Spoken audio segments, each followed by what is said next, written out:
Good evening, everybody, and welcome to Friday Night Live, episode 28, the Halloween show. Yes, I've got a couple of friends around me here tonight, a couple of witches, a couple of goblins, a couple of this, bit of this, and bit of that. I'm really looking forward and excited to bring you our first ever comedian to the show.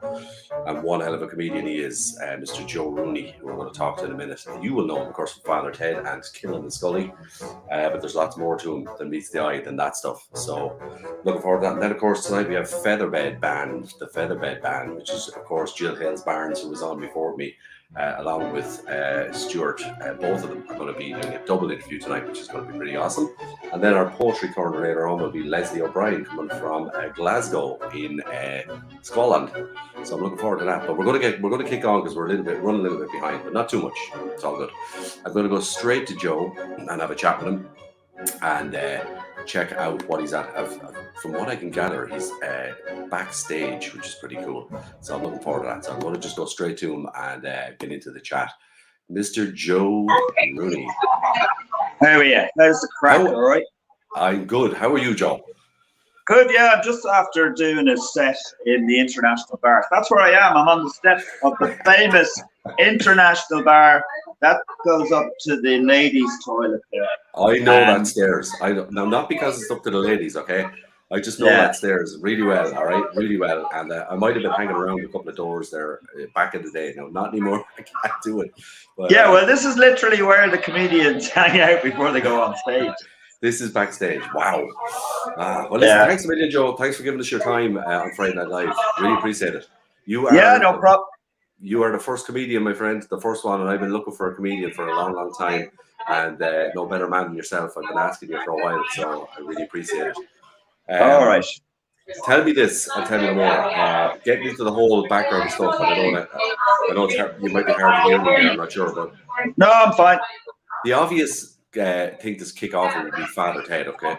And we all love Father Ted. Everybody does, right? And when I go back to the old Father Damo, like we can't not talk about him. And the crack, yourself and Father Frost and all that kind of stuff. And tell us this: how did you get into Father Ted? Like, how did that happen? Well, I did do an audition for that part. Now, I have to say, I knew the lads who wrote it, and I knew Ardle. Ardle came up, started out in this very club, actually. This is where we all started. Right. And Ardle went over to London, and within about a month, he was casting Father Ted. It was unbelievable. Wow.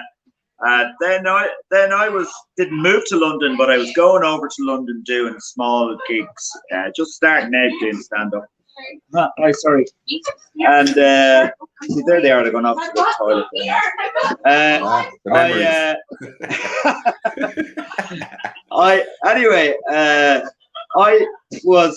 I met Graham Lennon when he was sober. I knew him because I was in a band in my early 20s, and the Hot Press magazine, where Graham Lennon would have reviewed the band, interviewed the band. Arthur Matthews worked in Hot Press as a graphic designer, and so I knew them. And then they said they had a place in London in where all the Irish live, if I was ever was it down Clapham Junction down around there? No, something. Kilburn. Kilburn. Yeah, great spot. And great spot. They said, if when you're over doing gigs, don't pay for a place. Stay with us. Like, we'll put you up. We have spare room. So I was staying with them. They hadn't written Father Ted now, but they were doing a little bit. I think they got a couple of sketches on Not the 9 O'Clock News. They wrote a thing for Alexi Sale called Paris, I think it was called. It was one of the 9 O'Clock News fellas owned the house they were living in. Right. He was their landlord. And it wasn't a fancy house. It was in Kilburn, like it was a bit of a dump. But and then staying with them, they were obsessed with sitcoms. They were watching Seinfeld and One Foot in the Grave, back to back all night. Like literally, you'd start watching at 7 in the evening and then 7 in the morning, 12 hours. They were just obsessed, right? And then they said they were writing this thing about three priests living on an island, which I have to say didn't sound sounded a bit like of a throwback to something you'd see on RTE. Yes. Yeah. And then I saw. I was in the audience for maybe, I don't know if it was the first or second recording of it, and I was like, oh, this is really good. And then, so I did know them. And then I was, sorry. We're sorry. Oh, that's okay. Oh my gosh, that's fantastic. You picked a great spot there, Joe. I have to say, you really picked a great spot. Yeah, well, I was actually kind of having a crack with them when I was on stage. So why not? Why not? Yeah. Well, Do you know who was in here last night? Who was Joe in there last night? Lycett. Joe Lycett. Oh, brilliant. Yeah. Wow. Wow. He just dropped in. And did 10 minutes. Excellent. Yeah. Well, the International was always a spot where you never know who you're going to meet. Like always, I played gigs up there myself many's a night, and you just never know who you're going to bump into. Yeah. Do you know who dropped in one night on a Monday night? Chris Martin from Coldplay, and he went for a drink with us after, and he said to me, they were playing in Cardiff in 3 days. He said, if you want to bring your kids, you're on the guest list. And I went over. Did you? Yeah. Yeah, I brought the kids. I thought, fuck it. Why not? You can get a chance. Why not? Sorry for cursing. Yeah. It's okay. We're over the watershed here. But listen, yeah, Father Ted and all that stuff. But like, I was looking back on a lot of the stuff today, and I'm going to get on to Killing the Scully as well, because I am a huge fan of that. Huge fan of that show. But the Oasis versus Blur sketch has to go down in history as one of the best. You were almost before your time with that one. It was well written. It just got your character right down to a T. But with that kind of rebellious young fella that couldn't give a crap about being in the priesthood, but just was there by some chance, ended up in it. You just get asked about that a lot, do you? All the time. That's the line. Who do you prefer? If I do like a serious Q&A for something, someone will go, I have a question. I know what they're going to say. But is I have to say, is the script for Father Ted was so good. It made it really easy to be funny and to play the part. Yeah, and the cast. I mean, of course, like the great Dermot Morgan, you couldn't go wrong. But the entire cast, like, just fabulous as well. Do you think? Would you say they cast it well? Yeah, sorry. They did. Would you say it was a really good springboard? I know you did loads of stuff before that, loads of stuff. Yourself and Paul Tylak did a lot of stuff together, and you were very, very busy leading up. But do you think it was a good springboard into the next? Yeah. I even to this very day, I'm kind of living off, to a certain extent, living off. Now, I'm just saying, I wouldn't, obviously, if I wasn't any good at stand-up, it wouldn't matter. I wouldn't be able to live off the name.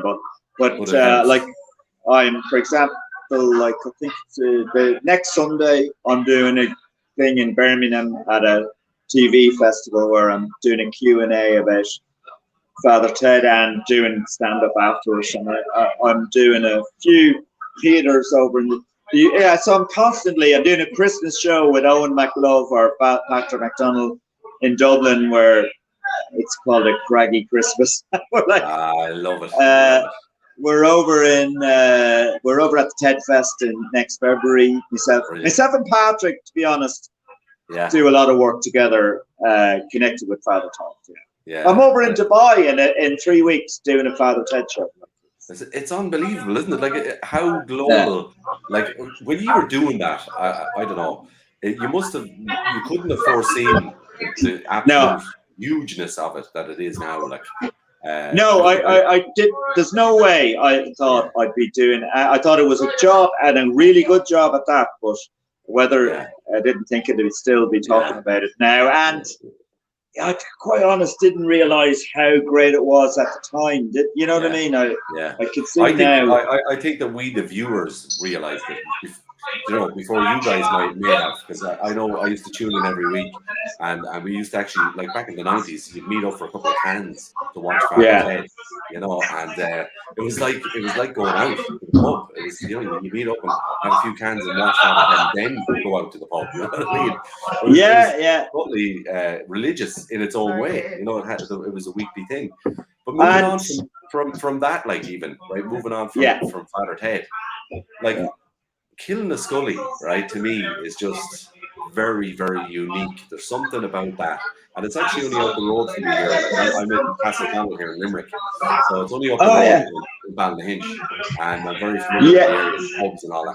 How did you end up falling in there with Pat Short? How did that one come about? That was because he was going out on tour on his own, and he needed an opening act. I think he actually had Deirdre O'Kane opening for him for a few gigs, and she couldn't do one, and I went and had a storming gig. So then he asked me to do a load more. I ended up touring the country with Pat, and then he had written this thing called Killing a Scully, and to be honest, he really kind of got me in there. I did a terrible audition. Right. Okay. What happened? I just got very nervous. I'm not great at auditions. And but he still said, yeah, you have the part. You're in. Well, the three of you together, I mean, what a combination. Like, to watch you at the bar, that's the iconic scene of most episodes. What the three of you come up with and summarize the episode at the end with Jaxie, of course, at the bar. It's very well written, well put together by himself. Like, I have to say, it's all the characters, Yeah, it was great, and I got to write then. In the last two seasons, I wrote an episode without being asked. No, I just gave it a go, and I showed the producer it first. Yeah. And he said, "Oh, geez, we're having trouble with one of the episodes. I think we'll use this." I was like, over the moon, and then I was writing for the last season as well. So excellent. That was good. Yeah. The early days going back to yourself and Paul Tylak, because I wanted to touch off this because I know Paul. Some people haven't seen him in a while, but he's always on TV as a voiceover, because I know his voice, by the way. Oh yeah. You guys had a good thing going back in the early days, didn't you, as a kind of a two-piece act, like? Yeah, well, actually, Paul Tylak's the reason I got into comedy. Because I was in a band for about 5 years, and we got comedians to open first, though, and one of them was Sean Hughes. Do you remember Sean Hughes? I do remember Sean Hughes. Yeah, he was in a double act, and they supported us. And then Paul, a friend of mine, was doing a bit of comedy, and this is when there was no comedy clubs around like that. Yeah. And so he did a bit, and then we ended up doing a double act thing, and that's how I started. I don't think I'd even had the nerve to have done stand-up get straight into it without doing a double act. Yeah. What were you doing in the band? I was singing. Yeah, I was in a band called Guernica, and it was like we're actually going to release an album, believe it or not, next year. Of we released 3 singles, but also we recorded a lot of stuff that wasn't released. So we're releasing the whole lot as a double album next year. Brilliant! Yeah. Wow. So it's kind of going full circle, going the whole way around. Yeah. It's great. Like that. Yeah. One of my favorite things that you did before, and I'm sure you do it probably during the show, was your bedtime stories with the kids. And impressions with David Bowie and David Johnny Bowie, the impressions. Yeah, David Bowie. Yes. Yeah, and that when you used to do that as a nursery rhyme to put the child to sleep, it used to break me up. I have small kids myself, and I was like, I do this. A lot of us do it. We just don't do it out loud in front of other people, but it's brilliant the way you put it across. Oh yeah, you actually do it. Like, have you found yourself doing that? Doing with the kids? I probably did when they were young. Like, my kids are 20 and 23 now. But I did. Yeah. I did a rap, I remember, of nursery rhymes, and I did it for the kids. So to be like, the hippity Humpty Dumpty crew were hanging on the wall. Ask his bro, who they know? Was he pushed or did he fall? I used to keep going, doing all the nursery rhymes. Did it work? as a wrap. No, it got them more. This is a problem. I used to get them too excited at bedtime, and I found a lot of comedians get into trouble with their partners for. They're like, this is supposed to be bedtime. What are you doing?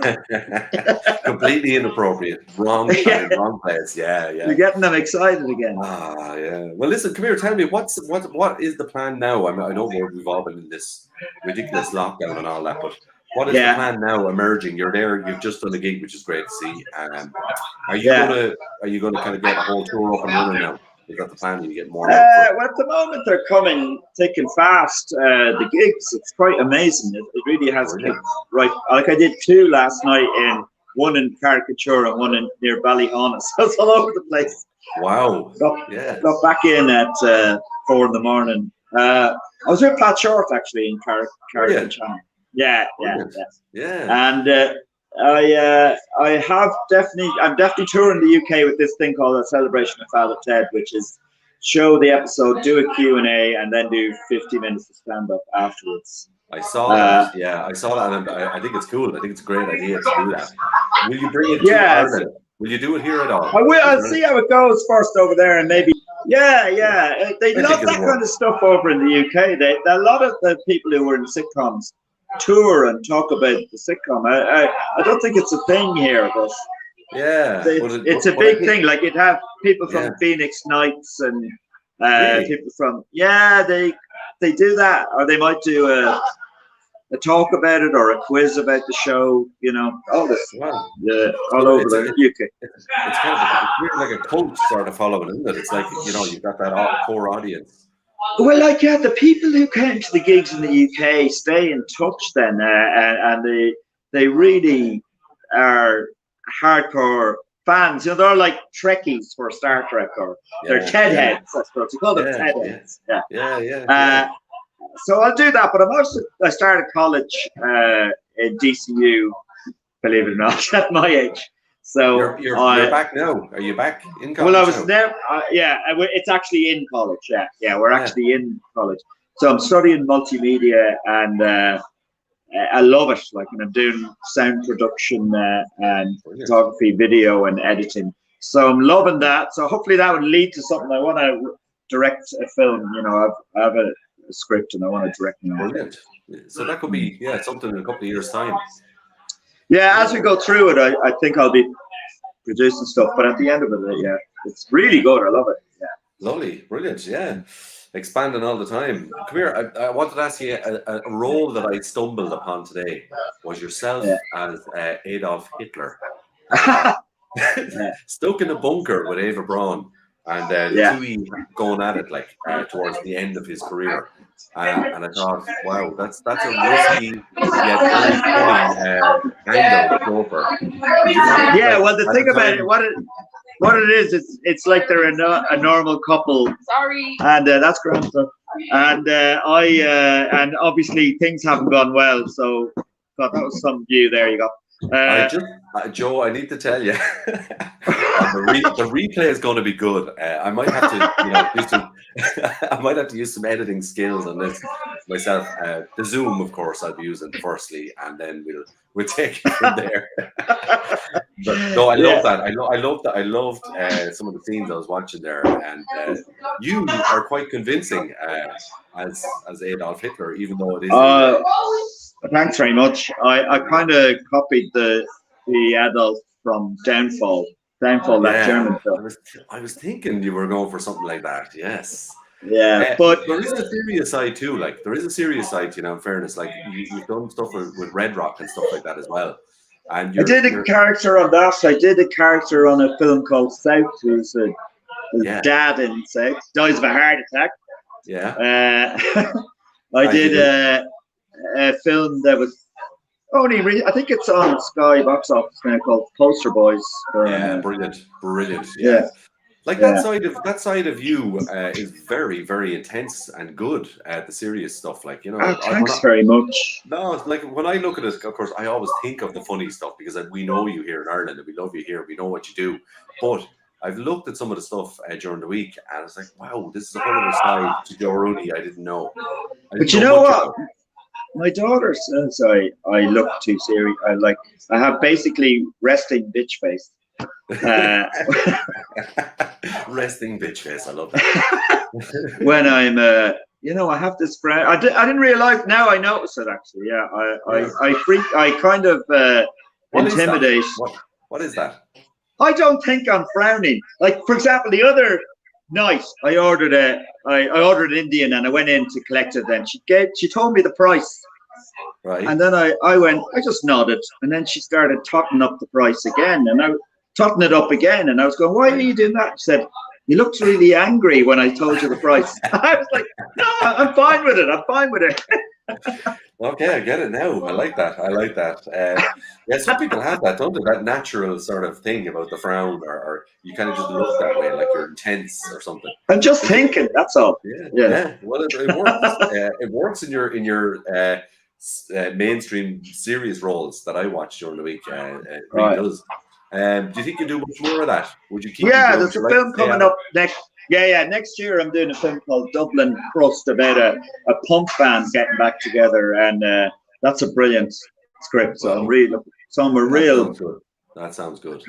Hardcore rock and roller in that. Is it based on a band that we might know, or is it just from scratch? It's based on. I don't know if you know Baz Black. He's a tattooed fella. He's almost completely covered in tattoos.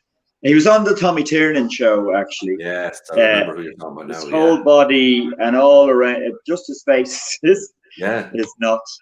And he has so it's kind of based on a band that a punk band that he was in, and it's about the people of my age who want to try and reclaim their youth, that kind of thing. Yeah. So let's get the band back together. Let's get the band together. Yeah. Oh Jesus, we've done that a few times. Yeah, I hear you. It sounds good though. A bit of a punk commitments kind of jobby, like spot on. That's almost. I think that might be the line they're using actually. Commitments meets train spotting. That's what I can hear. That's what it is. Yeah. That's what it is. Yeah. Now, tell them girls now to mind themselves by the camera. I'm not saying that. To the left. Okay, we're safe. We're good. We're safe. Yeah. But listen, no, I was trying to differentiate between the two, like with Father Ted and then with Killing the Scully, and I have to say, Father Ted has had its time as such, but it will never, will live on. Will Killing the Scully return? Do you think? Is there any plans that it might do a couple more episodes? I would have said no for a long time, but I have an inkling that Pat would be open to it now. I'd love to see it. I really think a lot of people would. I think a lot of people would be interested in that. Because it was longevity. It's still relevant, very relevant. Yeah. Because it was repeated over the lockdown, people got back into it again. They did. Yeah, they kind of reconnected with it. And, Pat used to just live, he was up the road, he was here as well. He's left us now, but around the area, you'd often meet him in the pubs and stuff like that, and he might take the saxophone out and play a few songs and stuff like that. An absolute gentleman, great crack. He's looking well now too. He's slimmed down a bit and he's looking great. So, and he's out on the road with his daughter now. His daughter. I saw that. Yeah, and it's a great combination. It's a good combination. I have to say. And I think she's keeping him on the straight. You know what I mean? He's not going to be having the pints now after the show. Yeah, I heard a rumor during the week that the Unbelievables are getting back together, and it's looking pretty solid. That they might be getting together as well. So I could see you now in between them two boys. I could actually see you fitting in there very well. Yeah, sure. There's a show that we did, and it's going to be streamed online maybe tomorrow night, I think. It's called Pat Short's Comedy Heads, and I did a stand-up and a few sketches on it. So I don't know whether it'll ever. Yeah, it could be a good TV show, but anyway, we'll see what happens. Yeah, we'll see how it goes. Well, listen, I'm not going to keep you too much longer. I know you're busy and you've had the gig and all that. Are you going to have a few pints, or are you back in the car? Nah, I'm straight back to the car home. I'm knackered. I got in didn't get sleep till 5 o'clock. Got up then, went to college. Jesus Christ, fair play to you. I'm looking forward to seeing the future movie that you're going to do, or short film or whatever it is going to happen with all this studying and the editing and the all the kind of stuff you're going to get together from the media studies. It could Yeah, be no, very interesting. it's really inspiring. Actually, it's brilliant. And I didn't go to college when I was a young fella, so I'm loving it and having all that. All those young. It's great hanging around with the young. It's brilliant. You know, with isn't a it? younger crowd, it kind of gives you a bit of energy. I So. went back a couple of years ago to BIM in Dublin, the music college. Yeah. And you know what they used to call me in there, ironically enough, now that you and I are chatting, they used to call me Yeah. Father Dave. Father Dave. I got Oh, the really? nickname because I've been the old fella in the back of the class, and I'd always pipe up and have a few words to say, and then just sit back and you see you're like a priest in the back of the class. You just kind of interject, and then you kind of sit back, and everybody kind of listens, and that's it. And of course, then we go out for a few pints, and I'd be able to teach them, how to pace yourself and all that kind of stuff. Yeah. Great crack. I haven't socialized yet, but I'll see how it goes. Yeah. Well, I can tell you, I didn't do it much, but when I got to do it, I really, time was of the essence. So you have to really make the best of it, yourself. But, yeah. I'm looking forward to the return of Father Ted in the UK anyway, and that tour, and I really hope it comes over to Ireland for a couple of gigs. I think it'd be well worth checking out if it does. I think it would do very well anyway. Yeah, I think so. I probably started in Northern Ireland, and they love it up there as well, Father Ted. Do they? And both sides of the divide love it, Yeah. So and your own stand-up that you were doing tonight there's loads of gigs coming in. Do you reckon you're going to be busy into the coming year, next year? You're going to be flat? It looks like it, yeah. I have a few gigs abroad as well, so that's really why I coming in here and doing the little venue is to try out new stuff and get a new set together for the upcoming gigs. Yeah. Excellent. So, Joe, you are an absolute legend, and I mean it. Thanks for giving us your time, because I know you're busy. It's good crack, yeah, and enjoy the editing when you look back on it. Anyway, yeah. Well, there's a couple of clips in there now. I can tell you, I might be up late tonight, just to make sure now that those ladies were just far enough off screen. But we'll see. We'll figure that one out. Yeah. Oh, here comes another girl now. Hang on, don't go yet. Yeah. Listen, enjoy yourself. Safe journey home, and thank you Thanks so much for joining us. I know a lot of people are going to love looking back at this during the week. Yeah, it was a pleasure. Thanks a lot for having me on. All right, good luck. I'll talk to you again. See you, Joe. Mind yourself. Bye. So there you have it, folks. The one and only Joe Rooney of Father Ted, Killing the Scully. Just that's the obvious choices, but also of many, many other things. You check him out online. I was going to, only we hadn't time earlier on, I was going to do what he calls, his show reel is called the Joe Reel, which I love. And I was going to stick that in. So if we've time later, I might run it. It's really funny and also serious. All the roles that he has covered over the years, from intense, serious drama to absolute belly-breaking comedy. He's a wonderful, wonderful character. So I'm delighted. My first comedian on Friday Night Live. Now tonight is a kind of a special night, I have to say, obviously because of Joe that was just on there, but also my next guest. It's extra special, and the reason why is because how we've all connected online throughout the pandemic for a start. A lot of us, if you just think about that, just in every way, shape, and form that we've all connected. I went seeking guests for Friday Night Live in the early stages, and was watching all the groups and the pages and all that. And of course, one of the groups that I absolutely love, I adore, is called Music for Mad Times. And there's always wonderful musicians on it. Like there's so many people just join in there. And I used to keep an eye on the page, and I know all the guys and girls involved in it and stuff like that. And I spotted a lady on it called Jill Hales Barnes, or Jill Barnes. And she was just wonderful. And I thought, wow, she's really good. I'm going to ask her. And she came on as one of the first guests of Friday Night Live in the first couple of weeks.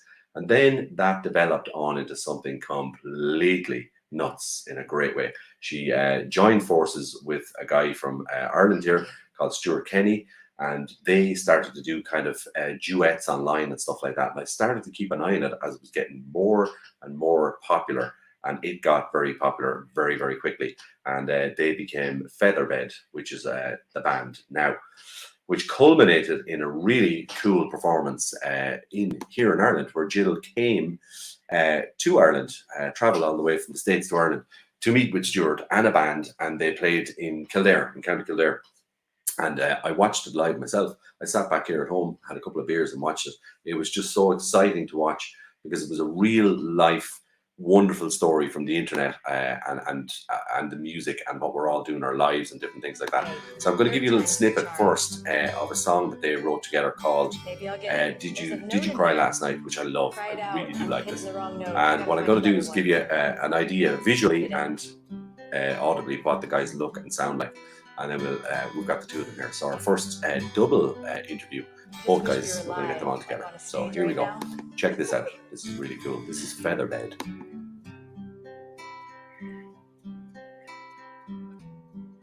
Did you cry last night, howling at the moon?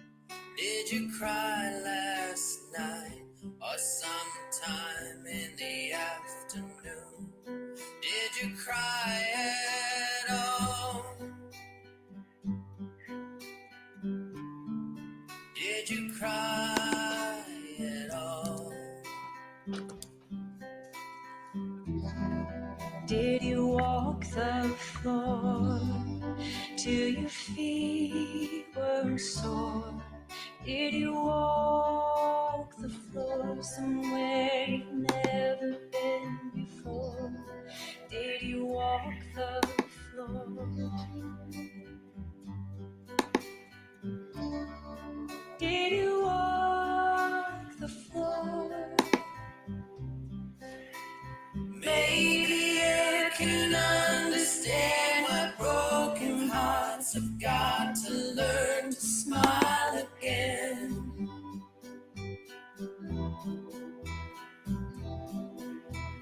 Maybe somewhere there's a reason that explains the mysteries of broken hearts.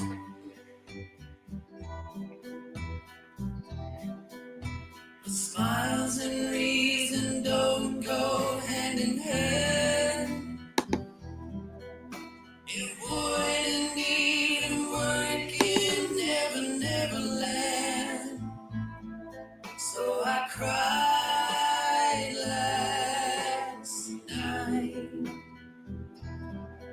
and I walked the floor. Did you cry last night? Did you cry last night? Did you cry last night? Did you cry last night? Have your tears run dry? Are you all cried out? Have your tears run dry? Are you condemned to cry and cry? Have your tears run dry? Have your tears run dry?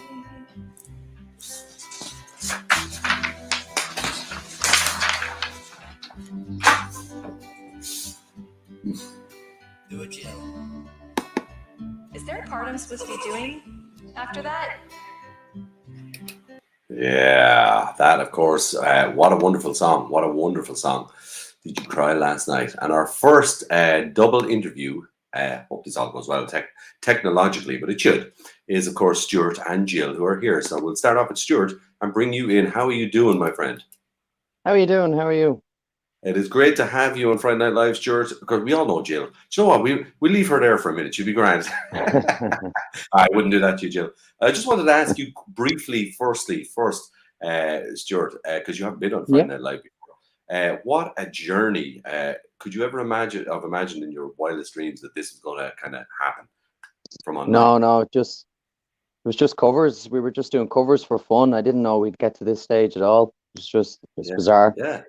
And it has really become something, hasn't it? Really become something. Yeah. You Yeah, guys people seem have to a like it. lot of interest. Yeah, yeah.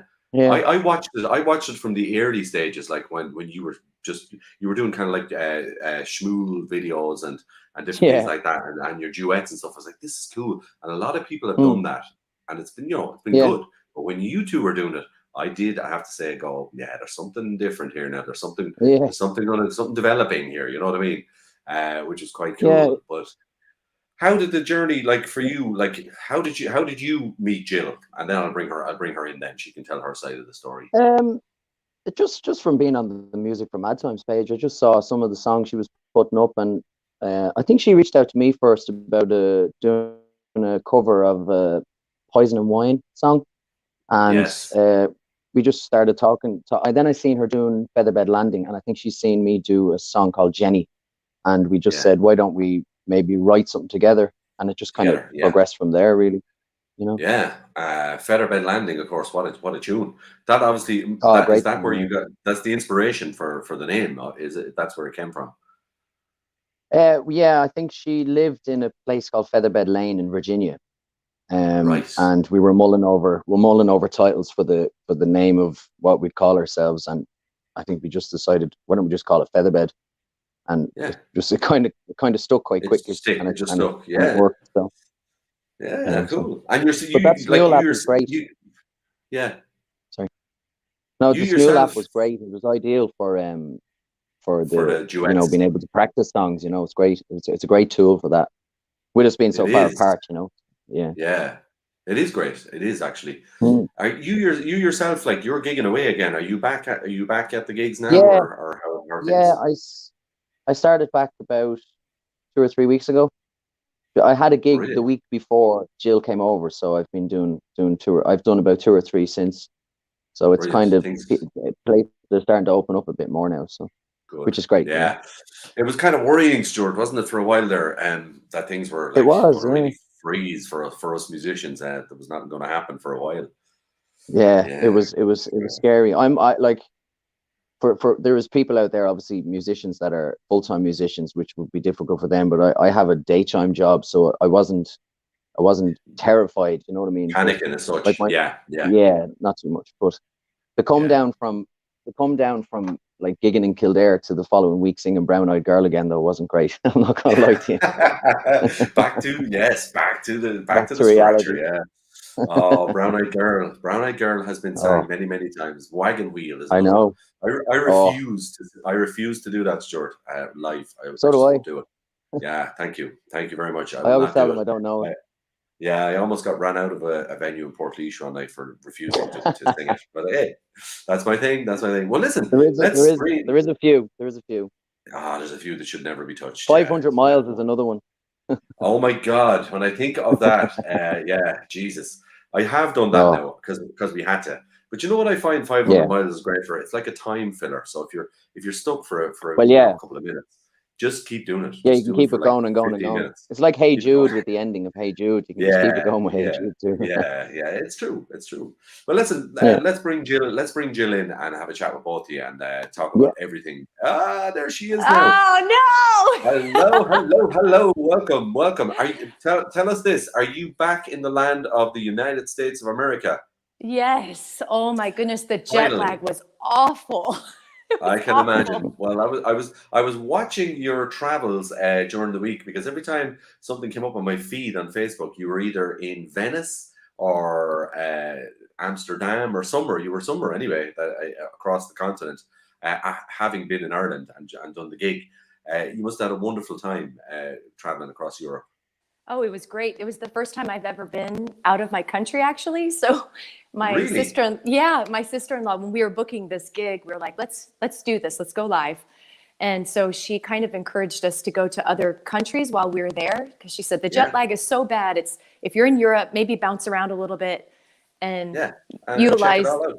Yeah, Check get it all all out. in. So we went There's so to much. There's so much to see in Europe, isn't there? There's so much to there. see, and every Yeah, country is different. Where did you and go? we went to Greece first. Went to Athens. We stayed in Athens though. We didn't go to any of the islands, which I found out there's 1,000 islands. I don't know why I didn't Yeah, know that, but there's yeah, actually 1,000. But we yeah. didn't go to any of the islands. We just stayed right in Athens, which was great. We saw lots of ruins, and it was really cool. And then we went to Dublin, and Dublin was obviously Featherbed related with the Yeah. band. So it was like a whole Yeah. week there, and we had rehearsal and saw all Yeah, kinds of places. nice. Stuart took us around to Cork, and we Yes. were staying up in Couple of Wicklow. places. Yeah. The Yeah. real capital of Ireland, Stuart. Would that be fair to say? Yeah. He's not going to like that. Yeah. I have heard Oh, oh, that's okay. I've heard that Yeah. so many times. That's what our friend said. Emer said that. She said, It's they're not going to true. say it's the capital. I know. It's not true. He's right. It's not true. No, But some it's not people do true. say that. Some people, Yeah. yeah. And you know what? Like when I think of it now, when you were getting ready and you were arriving and coming on, and I was trying to liaise some way that we could have got you guys live here in Limerick, because it would have been awesome. Oh, yeah. Because you were in Cork and all that. But anyway, it all got a bit mental, and it just couldn't, because I had loads of other stuff on. I was like, Jesus, I'd love to get the two guys together on the sofa, because we want to try and bring Friday Night Live in next year. All That's right. what it's going to be. Oh, It's you gonna be should. actually. Yeah, it's going to be at gigs where you will have a sofa, and when you finish playing, you can come over and we'll have chat. That's the plan, anyway. And Oh, you that's guys amazing. are Oh, going brilliant. to be, you were going to be the first ones. I was like, geez, this would be great. Yeah. Oh. And you know what? Guess what happened? I had a corner sofa, right? I had a corner sofa, a big cream corner sofa, moved in here to the studio. And then we went and bought a new one, and I sold the old one. And then I had no furniture anyway. So when you were here, you would have been sitting on the floor doing the interview. So I was like, no, I'm not having a feather bed in my house sitting on the floor. But listen, That's funny. between both of you, right, meeting up online, because it is a story and a half, I have to say, and kudos to the music group themselves. Oh, yeah. That got it all together. They're a wonderful bunch of people, really and truly, for music Yeah. for Mad Times. And I know They that really because are. Yeah. I share the show. Every time I do a show, they always, they accept the share, no problem. Do you guys find that that has been just the basis for all of this? Oh, yeah. The people is definitely the reason why. I think the cool thing about Music for Mad Times is that it's always been about people and connection, and music was the route.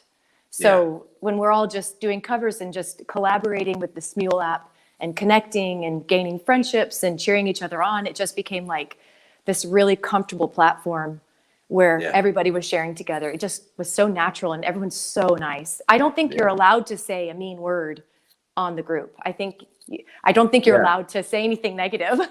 Yeah, well, that's good. That's good. I mean, that's the way it should be, and rightly so. There should be a standard on all things like that, all platforms, because you're all going on there and doing your thing, and before Friday Night Live was this, I was doing my thing, and I was playing live and doing videos, running out the back for the sunset. Stuart, you probably did that a few times. I don't know. I tried to catch the sunset, and I run out with the guitar, set up the phone, play a song because it looks great. Whatever about the song, it just looks great, and then I send it off to all the groups. But it's a wonderful place to get started. But you two guys have taken it to you've taken it to a whole new level, because the development then. This is the thing, when you two started to jam, people were kind of almost watching you rehearse. Mhm. Would that be a fair thing to say? Yeah. We were watching you rehearse. Yeah, and loving it. Definitely. So They saw the it's so- beginning, yeah. yeah. But it's great Especially that the- everyone else, a lot of other people are doing it as well. Like, it's not just Smule. You've got this a cappella app, so there's people I love it. collaborating. All different people collaborating with everybody. There is like a close knit group of about maybe 50 or 60 people on the group that are really close, and they all kind of collaborate together, and it's become like a little kind of family, if you will. It's a lovely place to be involved in. Yeah, and they're almost a really, really decent sort of promotional core of people as well. Like they came to the gig as well, didn't they? They came to your gig in Kildare, which was I thought was amazing. Yeah, they're so supportive. That's what's unique about that group, though, is everybody's supportive. It's like everybody wants to watch you do your best, and you want them to do their best, and it's just this great friendship, really. At the gig, we were really surprised at how many people showed up, and I mean, we cried. I mean, we definitely cried. It's I can imagine. You I feel can like imagine. this warmth. You and- didn't cry, sure. No way, man. No. You didn't cry, Jill. You crazy. He's a man. He didn't Irish cry. men do not cry. No. We cry in private. Okay, that's what we do. Yeah. But listen, and then for people watching who are not familiar with Kildare, like I am, because I'm from Kildare, the Silk and Thomas is a very, very special venue. And I know Beautiful now it's all venue, it's all been knocked into one now, but it used to be Little Flanagan's, and Little Flanagan's right, was okay. very. Do you remember that, Stuart? It used to. No, were you, I yeah. never heard of the Silk and Thomas. It was actually a guy on the group, Bernard Gibney, who actually got me in touch with the guy Kieran, the manager from there. I didn't even know Yes. the place existed, but Wow. when like, Okay. and he sent me a link saying, "What do you think of this place?" And I clicked on the link, and I thought he was joking with me, because I went and I saw Yeah. the venue, and I was like, "Nah, this is a wind up." Wow. Yes. It was unreal. Yeah. And they It's were something brilliant. else. Like they organized everything for us, so they were really helpful. Yeah. We gave I them couldn't enough get money over. at the bar now. Yeah, well, look, of course they were They not going to they refuse made a lot pennies. of money at the bar. Yeah, Yes. well, it's always, guys. I'll tell you this, because I'm very familiar with that venue. We kind of we cut our chops in that venue. That's where we started out when I was in the band called the Zimmermans back in the '90s. That's where we released our singles. We always went back to Little Flanagan's, which was at the back of the Silk and Thomas. Oh, that's Uh, amazing. Yeah, so I'm Cool. very familiar with it. But now the venue that I saw you guys in, I was like astounded by what they've done up there. It's Yeah, beautiful. There was a picture, Gorgeous. Stuart. the There was a gorgeous picture of you, venue. Stuart, standing just before Jill arrived over, and you were standing in front of the stage itself, and it was Oh, that's very right. Yeah. cool, very cool. It gave a Yeah. good description Well, of the that's whole. Jill. That's Jill putting her filters on it that made it look good. It was just a Well, normal phone photo until Jill added the filters. filters are beautiful. Don't It's knock all about, filters. Aren't oh they? yeah, it's All about the all filters. about the filters. Yes, insurance. But listen, so neither of you knew about this venue. Bernard gets on to you and tells you about it, and all of a sudden this is happening. So Mhm. you kick it up a Yeah. notch, right? So now you're online still, but this is going to happen, and you're going to actually do this in person. So then, Yes. Stuart, Yeah. maybe I should ask you. A band has to be formed. You can't just meet up and sing, the two of you. You need a band. Where'd you get the lads? Because they were fabulous. I watched it live. Well, the guitarist Steve Cranley is in the group. I actually met him in the group. Okay. And the other guy, Barry, and the drummer Shay, and then the bass player Richie. There, I've gigged with them over the years. I gig with Richie all the time now. We do acoustic gigs, but he plays the Okay. bass too. So Right. I just basically reached out to those, and before Jill came over, we were in Barry's house and we rehearsed up the songs as best we could. And then, because I knew we were only going to get maybe one rehearsal with Jill in the venue, Yeah, so we yeah. tried to get the stuff as close Get it to as good as you could. Yeah. as good as we could, Yeah. So yeah, they were basically just, apart from Steve, who obviously is a friend now, but I didn't know Steve until I met him. We had a weekend away down in Wexford, where a load of the group kind of came down for a kind of a weekend with one of the members organized the whole weekend, and I actually met Steve down there for the first time. It's a And good idea. Yeah, good he idea. actually on that night as well, he didn't put down the guitar all night either. Like, so he's quite helpful with people. He's literally sat there for 3-4 hours playing the guitar all night and getting everybody to sing and stuff. Until their legs started to go after a few beers. Fair play. He's some guitarist. But yeah, no, like the lads, he's some player. Jesus, Yeah, it's unbelievable. It's Yeah, unbelievable. he's Yeah. amazing. Like he is. I remember yeah. watching Richie on stage, because Richie's a guitar player as well, and I was watching Richie while he was playing the bass, and I could see his face just in his head going, "Yeah, I'm not playing the guitar anymore. There's no point." Like, you know what I mean? While he was I watching quit. Steve, he was I just quit. in awe of him. Yeah. I've had that a few times in my I career. kept missing Where you cues look, and everything because I was watching him do solos. I kept going, "Oh, I'm supposed to be singing here," because I was watching him do the solo. yeah, because it's amazing to watch. It really is amazing to watch. Oh, Mhm. brilliant. The live gig, though, I have to say, I watched it live myself here with a couple of beers, Mm. and I enjoyed every. Of course, different people were putting up the live, so I had to keep going between 4 or 5 pages to keep up with you. It was brilliant. It kept It was cutting really out. good. It was great, though. It was great. You guys, like, you followed an idea from the beginning right to the end, and that's what I love about it. Mm. And now we have an album. And tell me about that, Jill. What's the plan? Oh, okay. Well, actually, right before we got together for the live gig, Stuart had the album printed.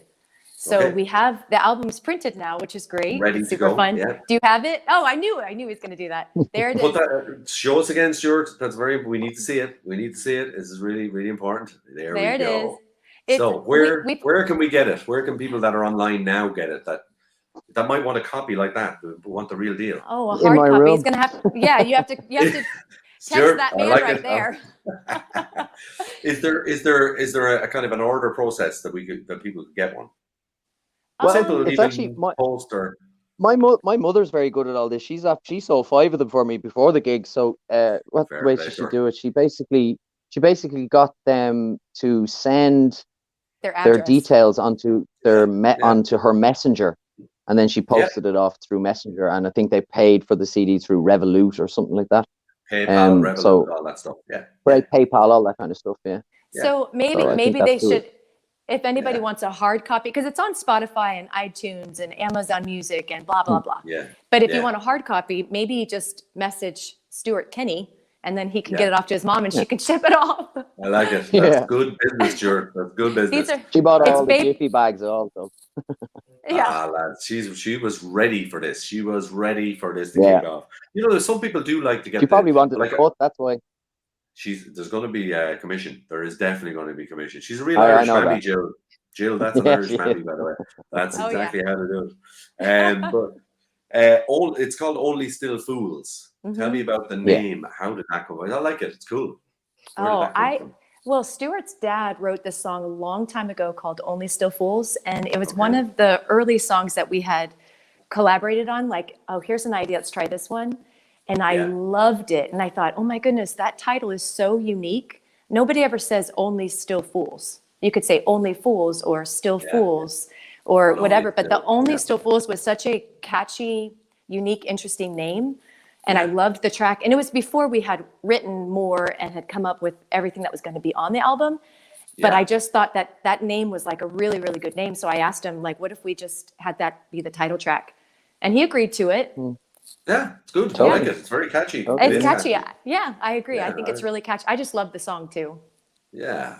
Yeah. It's around a the long album- time. Is it? How long is it around, Stuart? Oh, yeah. How long is that around? Jesus, I think my dad wrote that when I was about probably 12. Wow. So Yeah, That it's would an be- old song.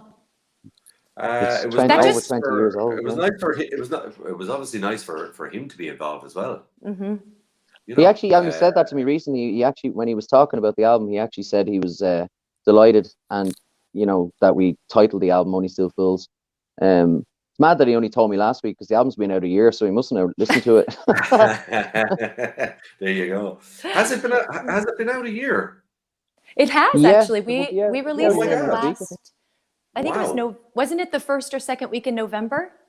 Yeah. Yeah, I think That's it was amazing. around the I first didn't week in realize November. it was out a year already. Wow. yeah. So then we can probably start talking about like album number 2. Is it a Yes. possibility?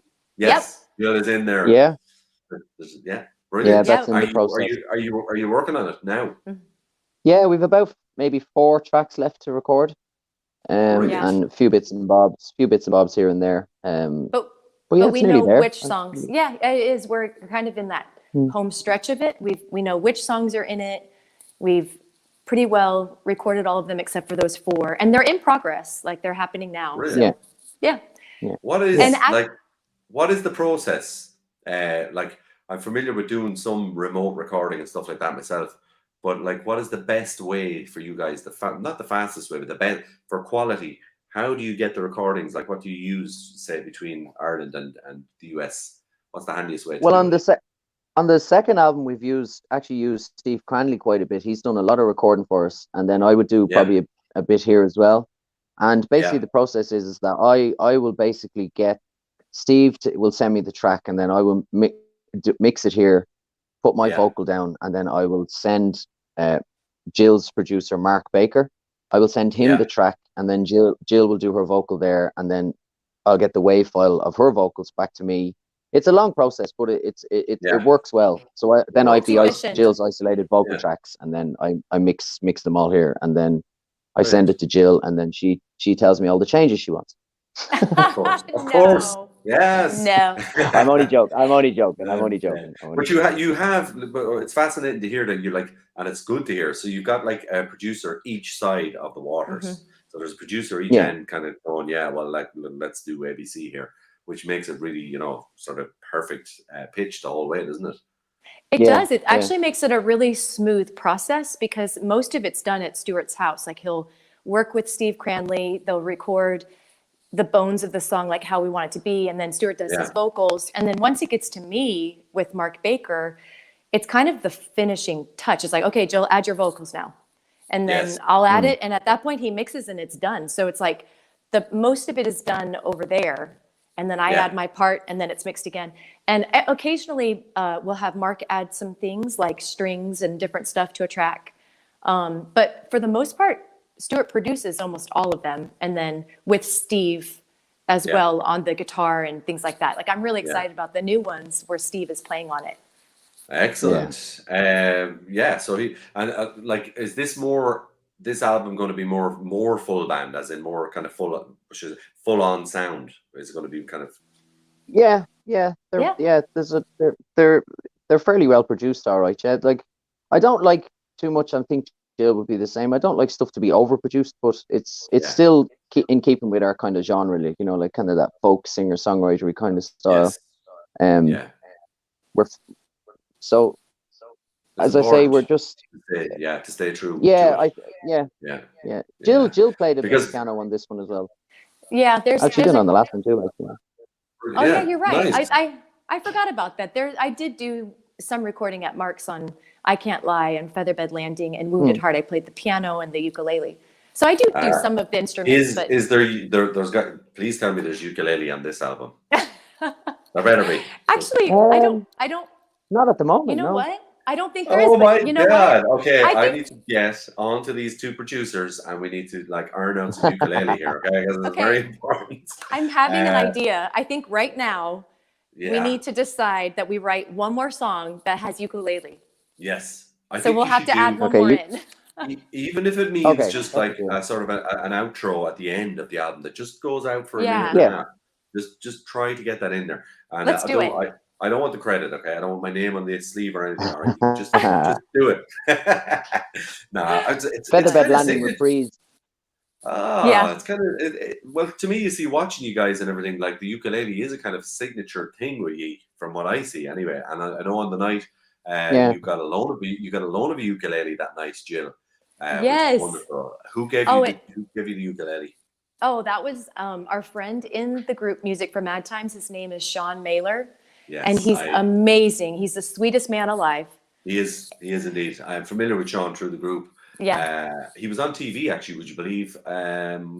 Last night here on RT. He was, On there was RT, a- yeah. Yeah, the choir. You probably saw that shirt.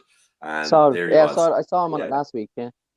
Yeah, it's brilliant. You know, what a buzz to have this whole new family, Jill. Now Yes. that you were virtual up until like a month ago, that Yeah. must be pretty spectacular for you now, sitting back in your home, wondering, Oh, yeah. what the hell has just happened here? Like, Oh my gosh.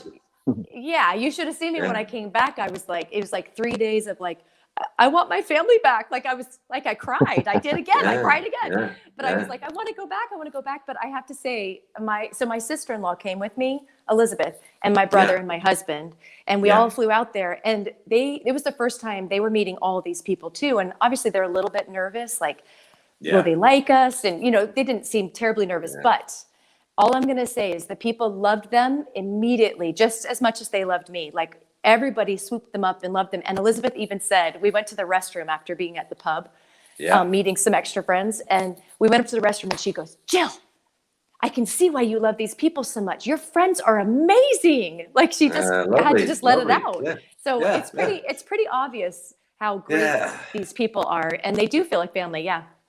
Yeah, Mm. they really are, and Mhm. the support network that is in Music for Mad Times is spectacular. It Mhm. really is, and I'm not just saying that because Yeah. I share in a lot of groups like you guys do, but they are unique in many ways. Yeah. For you now, sitting back there, Jill, in your home, right, and now you've got this whole new avenue, and then Stuart, you're sitting there at home. And you're going, wow, something just happened there. Something pretty spectacular happened there. Mm. Yeah. I might not have to play a brown-eyed girl much longer if this, takes off. Because let's be honest, Stuart, it's very cool, and there's a listenership there. There will be more, I believe. Do you think that do you see it going that way? Would you like to do it full time, both of you? Would it be Oh, something yeah. you'd like to do this full time? Yeah. Yeah. 100%. Yeah, Yeah, I could see it. definitely, I could see it.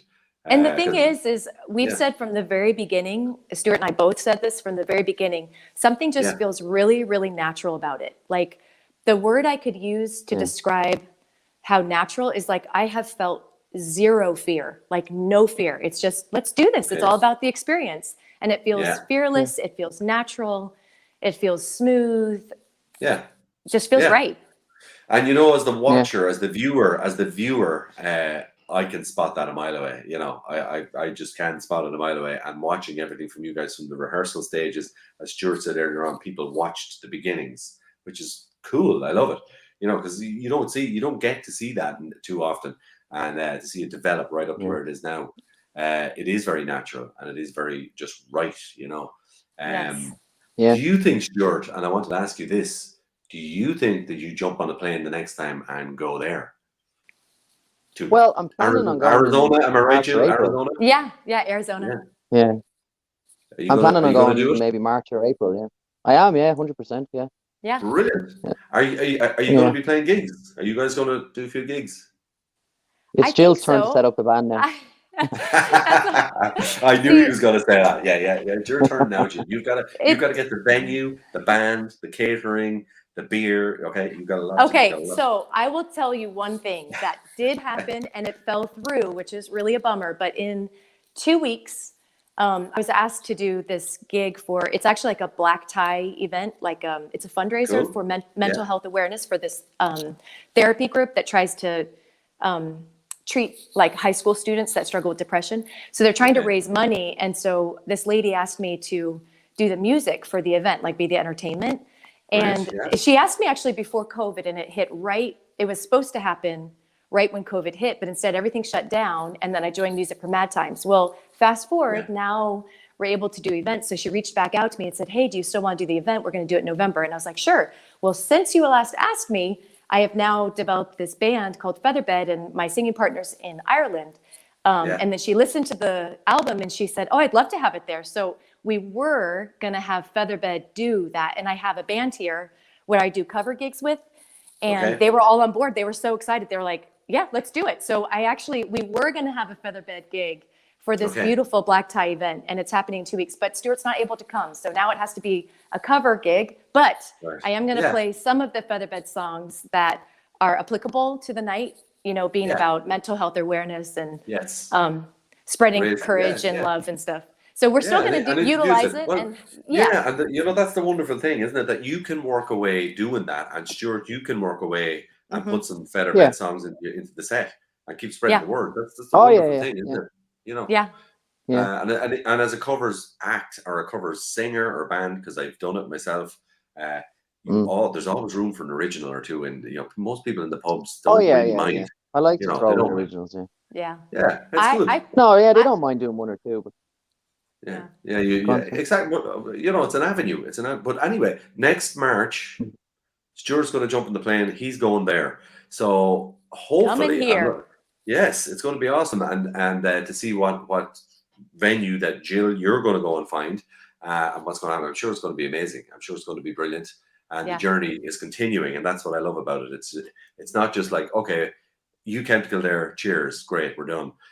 It's brilliant that you guys are still, going and going. I do see it growing. I really see it growing into something very Mm. spectacular. Oh, that makes me so happy. You say that, and I uh, just I can't not smile. Like, Yeah, no, makes me well, so happy. I do. Jill, when you were on Friday Night Live way back, and when you came on first, and we had a great old laugh, and you played the ukulele, and played a song and all that. And back then, I was only getting somewhat familiar with what was happening with Stuart, and then to watch it developing, it was fascinating to watch. To be honest, Yeah. the whole thing along, it's been a great story online, and you've kind of proven that because it was an awful time. When you think about it, guys, the lockdowns and the yeah. pandemic, it was a horror. We're still in it, but we're getting there. But it was an awful time, and you were, Yeah.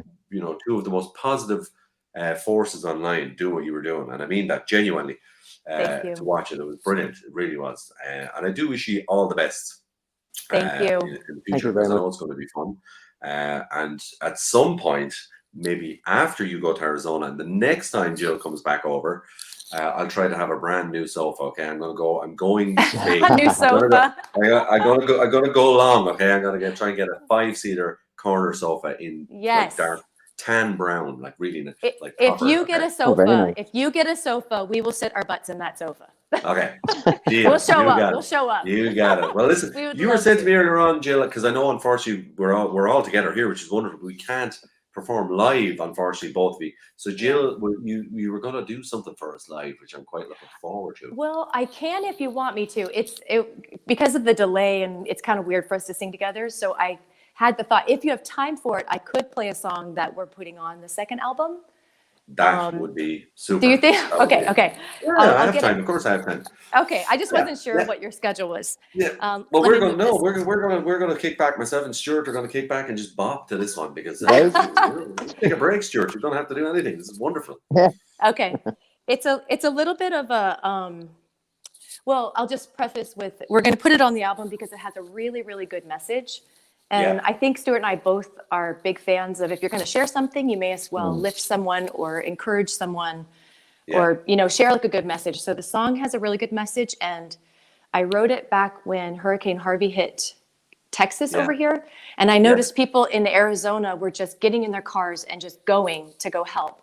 And they didn't even know where they're going to go, just show up and do something to help Just with yeah. Hurricane Harvey. So it's about rebuilding something that was Okay. lost. So symbolically, you can kind of relate to it with when we have, troubles in our families and things like that, but how we Yeah. can rely on, friendships and people to kind of try again.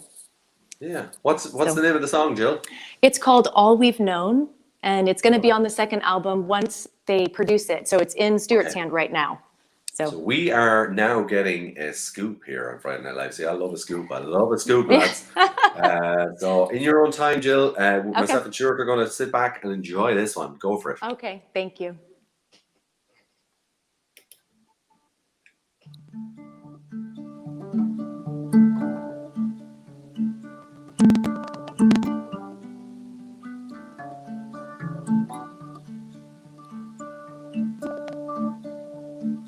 Father, mother, sister, brother, all we've known. Fallen to the ground, sweet tears they've fallen down. All I've known.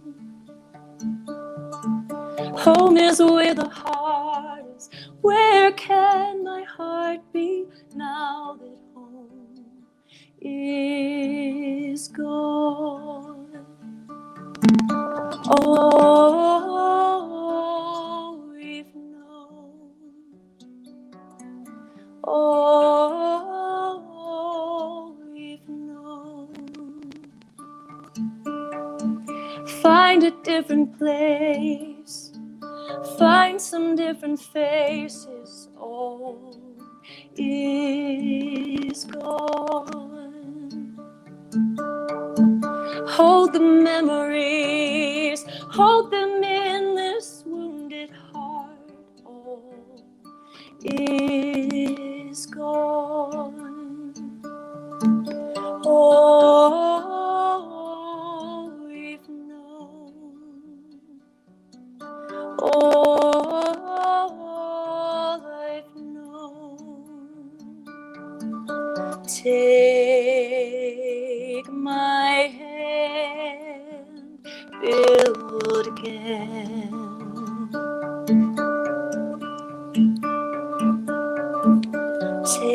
Take my hand, build again.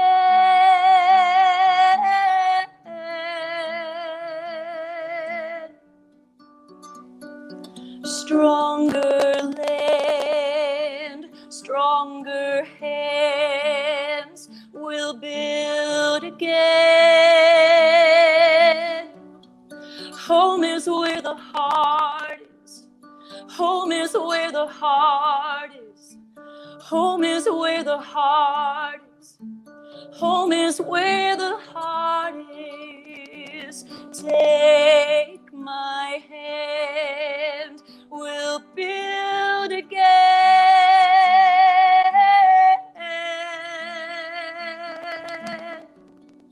Home is where the heart is. Home is where the heart Home is where the heart is. Home is where the heart is. Take my hand, we'll build again.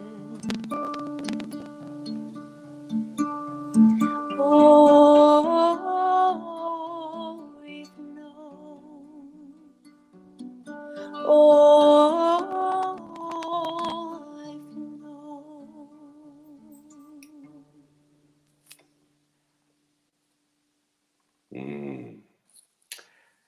Yeah.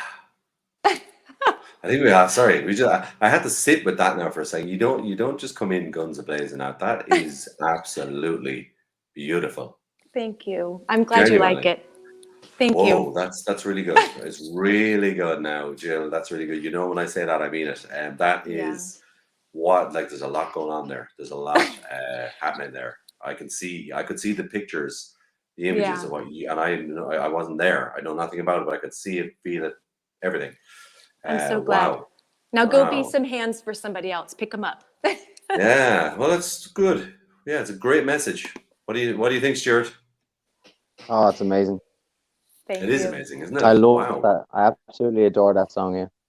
Yeah, it's very, very, very powerful. Now, it really has something, melodically and obviously lyrically, but melodically as well. The way you sing it, it's kind of a new. It's a new venture, vocals wise, for you, Jill. It's new. There's something new going on there with your vocal. I don't know what it is, but I love it. It's good. And it's got real depth and feel in it. Like, it's really cool. Not that you don't have that already, of course, but you know what I mean. It's just you deliver that song. Wow. Stuart, you're going to have Yeah. a field day producing that one. I can't wait. Listening to it there now, I don't know if Jill agrees, but that I think that should just be a solo song. I think it's just beautiful, just singing on her own. I won't lie to you. I feel it there too. Yeah, there's something there, Yeah, not there, totally. that it could be doing. There Totally. could be Yeah. two versions. Well, I think you two will do a great version, but I do think there's something about it. If I heard that on the radio, just the way we heard it right there, wow, I'd be sold. I'd be sold. But you will do wonderful things with it. I know you will. I can't wish you more luck, genuinely, guys, with the Thank you. future of Featherbed. I know it's going to be good. I know it's going to be amazing what's going to happen. And what has happened has been amazing. I love, as a musician sitting here myself, I love watching stories like this, because I'm big into the original scene, and I'm big into, just letting things grow. Let it Yeah. go where it's going to go. See what happens, Well, we're going to meet you one day. That's for sure. Right, Stuart? We can almost Yes. pinky promise it. We're going to meet Yeah, you one day. absolutely, Next time I come over, we'll meet up with you. We will, for sure. No, we will. Yeah. Absolutely. And I have a feeling maybe myself and Stuart we could end up bumping into each other even sooner than you think, and end up having a pint of Guinness somewhere between Limerick and Dublin at some point. You never Yes. know. All that stuff. We'll keep in touch. Yeah. But I wish definitely. you all the best. I really do. And I in a strange way, Thank not in you a very strange much. way, but Jill, you're one of my babies. You're one of the Friday Night Live babies. She's one of the first guests, Stuart. And here she is back now. I feel like she's all grown up. And Oh, thank you. Oh, really? it's great. I It's have cool. grown It's a great. little bit. I think You the have grown. experiences have been, It's it's just been a great though. experience. Yeah, it's wonderful to watch, though. It really is. Listen, I can't wait to hear the next album. And Thanks. sure, I'm going to get on to you about a hard copy of that, of album number 1. I Yes. need to have that in my collection here, so I'll send you a message about that. Oh, sure. Yeah, I- sure. No problem. I'm a stickler for having the hard copy. I just love to look at No at problem. the picture and the design, and I know all the work that goes into it. So we'll have a chat about that as well. Yes. For everybody who wants to get Featherbed music, Yeah, what is the absolutely. quickest way to get your hands on Featherbed music online? Featherbed the Band. That's our full Spot it. name on Instagram, Yeah. Facebook, YouTube. It's Yeah. all Featherbed the Band, all one word. Yeah, And then the album we have 2 singles. The first EP, the 2 Yeah. singles, and the full album are all on Spotify, Amazon Music, okay. iTunes, like all the platforms. Well, all the usuals, Yeah. yeah. And it's important to mention Featherbed the band, because Yeah. that's something that I straight away was like, okay, it's important you say that tonight, because for a quick find. Yes, Um, Featherbed the Band. Featherbed the band. Yeah. It's going to be a story you're going to look back on in years to come, lads, both of you, and you're just going to it's just never going to get old. It's one of them stories. I'm proud and delighted to be a part of it in a small way, just having gotten to know you through this medium. This is what I ended up doing in my Yeah. spare time during the lockdown and stuff. But it's great to meet you all and to be part of Same. everybody's journey. You know. Yes. You too. I'm gonna let you head off and chill out and Okay. chillax and all that sort of stuff. Thank you so much for your time, Jill, from Arizona over Thank there, you. and Stuart. Thank you for joining us on this one. It's been wonderful to have the two of you Cheers. in one place at the same time. Yes. I will chat to you again real soon, and we'll post the link up to everything on the page as well. Okay. Everybody up to Thank date. you, Dave. Thanks very much. Thank you Take very care, much. guys. Take care. Okay, bye. Bye. Mind All the yourselves. best. Thanks. Bye. Thanks a million. So that was Featherbed Band, guys. Oh, wow, Featherbed the Band. Okay, if you're looking for them, type that in. Featherbed the Band. It's everywhere. When I look for them, I don't even have to. It's so easy because they're so savvy online. The two guys. It comes up everywhere. All the searches: iTunes, Spotify, Amazon. It's everywhere, and of course Facebook and Instagram and all. You can watch them. What I love about it is you can watch them in all different guises. So you can get the official music is easy to get, but also you can go watch loads of their stuff where they're just singing together and rehearsing together, and it's just wonderful. So thank you so much for that. I knew it was going to be special. I just felt, oh my god, what a song, what a song.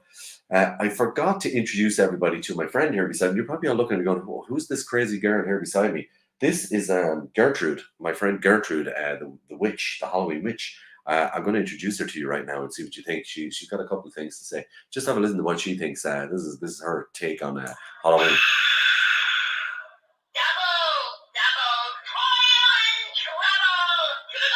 I just love her. Thank you, Gertrude. Okay, that's enough. I don't need any more. She's just wonderful. I forgot to introduce her at the start of the show tonight. But yeah, so thank you, Gertrude, for that. Happy Halloween, everyone, by the way. Moving on soon to my last guest tonight, which is, of course, Poetry Corner. And those of you who watch Friday Night Live will be familiar with our segment, Poetry Corner, that happens every week.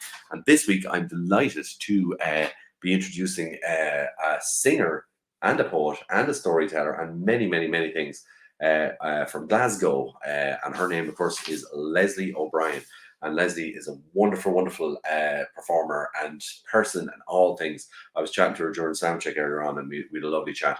So I'm going to be chatting to her in a few minutes. But before I do that, what I want to do is play you her latest work, which was only released about 3 weeks ago, and it's called There Are Witches, and it really fits in with Halloween. And I love the way she has set up the sort of puppeteers looking stage, and she tells the story, the poem through here. So I want you to have a listen to this. This is Leslie O'Brien from Glasgow performing There Are Witches. It's just beautiful. It's really, really cool. So let's get moving over here. I just want to line her up properly so you see this in full. So here we go. Take it away, Leslie. Here we go. There are witches who are good and witches who are bad. There are witches who are small and witches who are mad.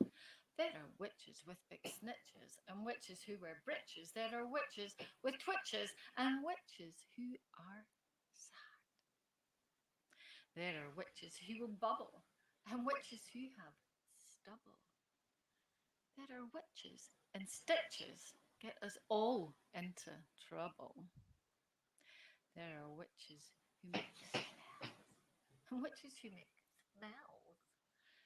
There are witches hang you from a hook, chop your fingers into pieces for her human broth soup. There are witches with two faces. There are witches with big braces. There are witches who can get you into very swanky places. But mostly, there are witches who will clap and cheer, invite you out for a beer, help you face your inner fears, wipe away your lonesome tears with an aviation career. No need for a cauldron, broom or hat, just a sisterly chat.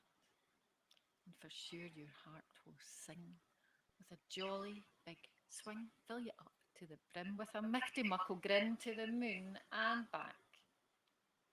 There are witches. There are witches.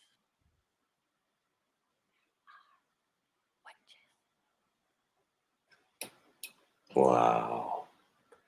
Isn't that just something? Something. She delivers a piece like I have never heard before. Such delivery and such just direct class as a poet. Now, she is having a couple of problems, and it happens sometimes, guys, on Friday Night Live. Her internet was freezing a little bit earlier on. Leslie, which is Leslie O'Brien in Glasgow, my guest on Poetry Corner tonight. So don't worry, don't panic, she will be here.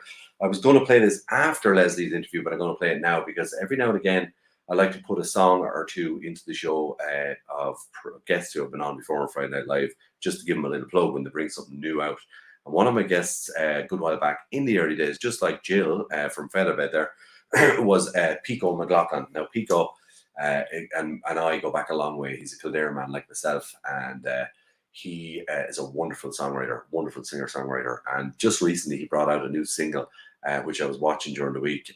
It's called The Hard and the Wild, and I can tell you something, it's just amazing. So I'm going to play this. This is Pico, The Hard and the Wild, his new single. Watch the video as well. Everything about it is just quite cool.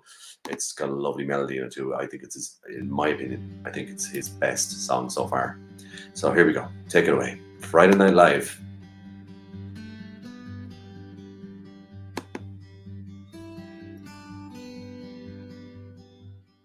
He was hard,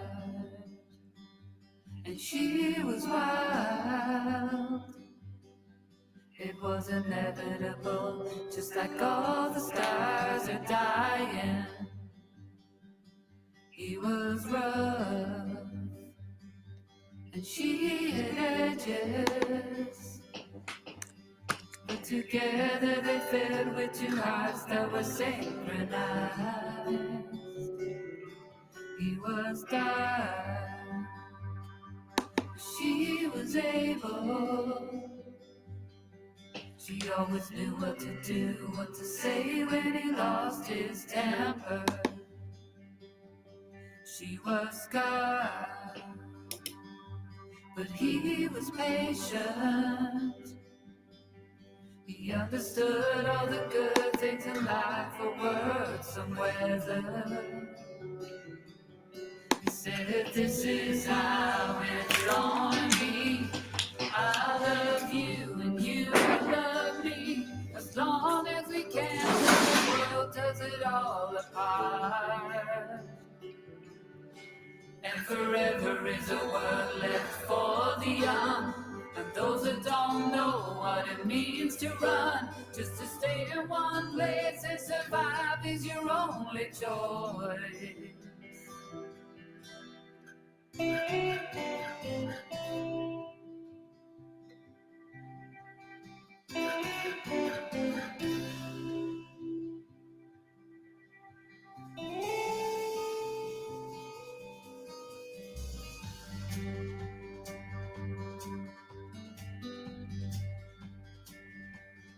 They made plans at the weekends when they weren't too tired and the fire and the blood was stole. But days are cold, fingers cold. We're too young and too wild to be tied to these lies and shows. She said, this is how it's gonna be. I love you and you love me. As long as we can till the world tears it all apart. And forever is best left for the young, and those that don't know what it means to run. Just to stay in one place and survive is your only choice.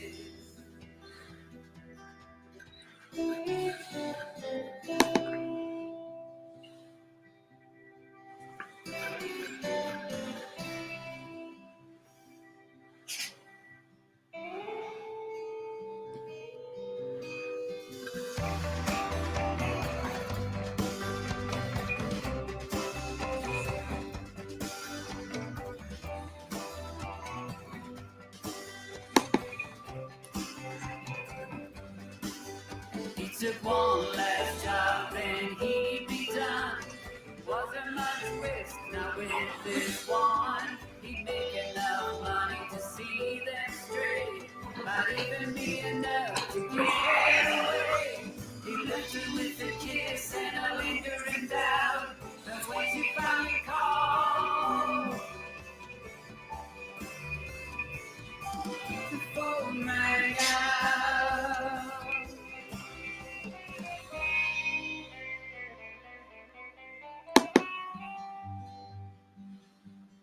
He was hot, and she was wild.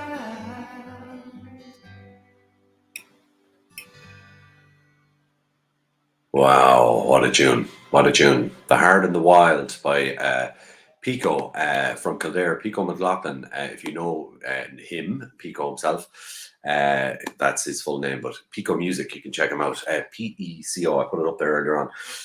That's, in my opinion, is the best work that he has produced to date. And I know he's here and he's listening and he's in the chat room. So Pico, kudos to you and the band. That is a wonderful, wonderful song. Produced very well, and lyrically everything is super. So my last guest tonight is unfortunately having problems with the internet. Leslie in Glasgow. She's struggling with the net, unfortunately. She's here. I'm chatting to her here off camera and stuff like that. It's unfortunate. It happens sometimes. It is the wonderful world of the internet, and sometimes it decides to freeze frame on us. It happened to me a couple of times here on Friday Night Live, I can tell you. So I'll tell you what we're going to do. We're not going to panic. We're going to, well, he says as he starts to play various other songs. What I'm going to do is I'm going to bring back the old shameless plug for the crack, and we'll give Leslie a couple of moments and see how she gets on. Because, well, why not? It's Halloween and all that. So I'm going to bring back the shameless plug, see what we got here. Do a little bit of searching. I usually have a video or two lined up here somewhere in the back round on Friday Night Live. So let's see what we can do here. How's everybody keeping on the midterm break and all that? I hope everybody's good and looking forward to Halloween. I am dressing up this year, for those of you who are wondering or care or don't care. Phileas Fogg. Do you remember that great movie, Phileas Fogg, around the world? And Phileas Fogg this year. And a sort of a scary Phileas Fogg. Let me know in the chat room there what you're going to dress up as this year, guys. I'm intrigued to see what people are going to, and I mean the adults, of course, you know, what you're going to dress up as. We were going to actually have a Halloween special this evening. I was planning to have it at the under 18 show. And unfortunately, most of the guests were unwell and not able to make it and stuff. It all got a bit crazy towards the end. So I'm going to postpone it and bring it back around Christmas time. I think we'll do a bigger one and a better one. So apologies to anyone who was waiting on the under 18 show today that was due today that didn't happen today. But anyway, we'll get back to it. Anyway, meantime, I'm going to play a shameless plug. Actually, you know what? Kind of leading into, are we allowed to do this? I don't know. I could get in trouble. I won't mention the C word. I'll just play this song because I do quite like it. This was a shameless plug for you. This was my single from last year called Keep the Light, and I recorded this version at home here. Let's run this on for the crack. I'm not going to say what it's about, but you can watch the video. Might get us all in the humor for the next festival. Here we go.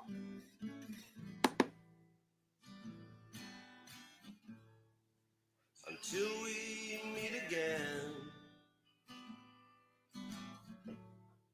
and the world starts turning.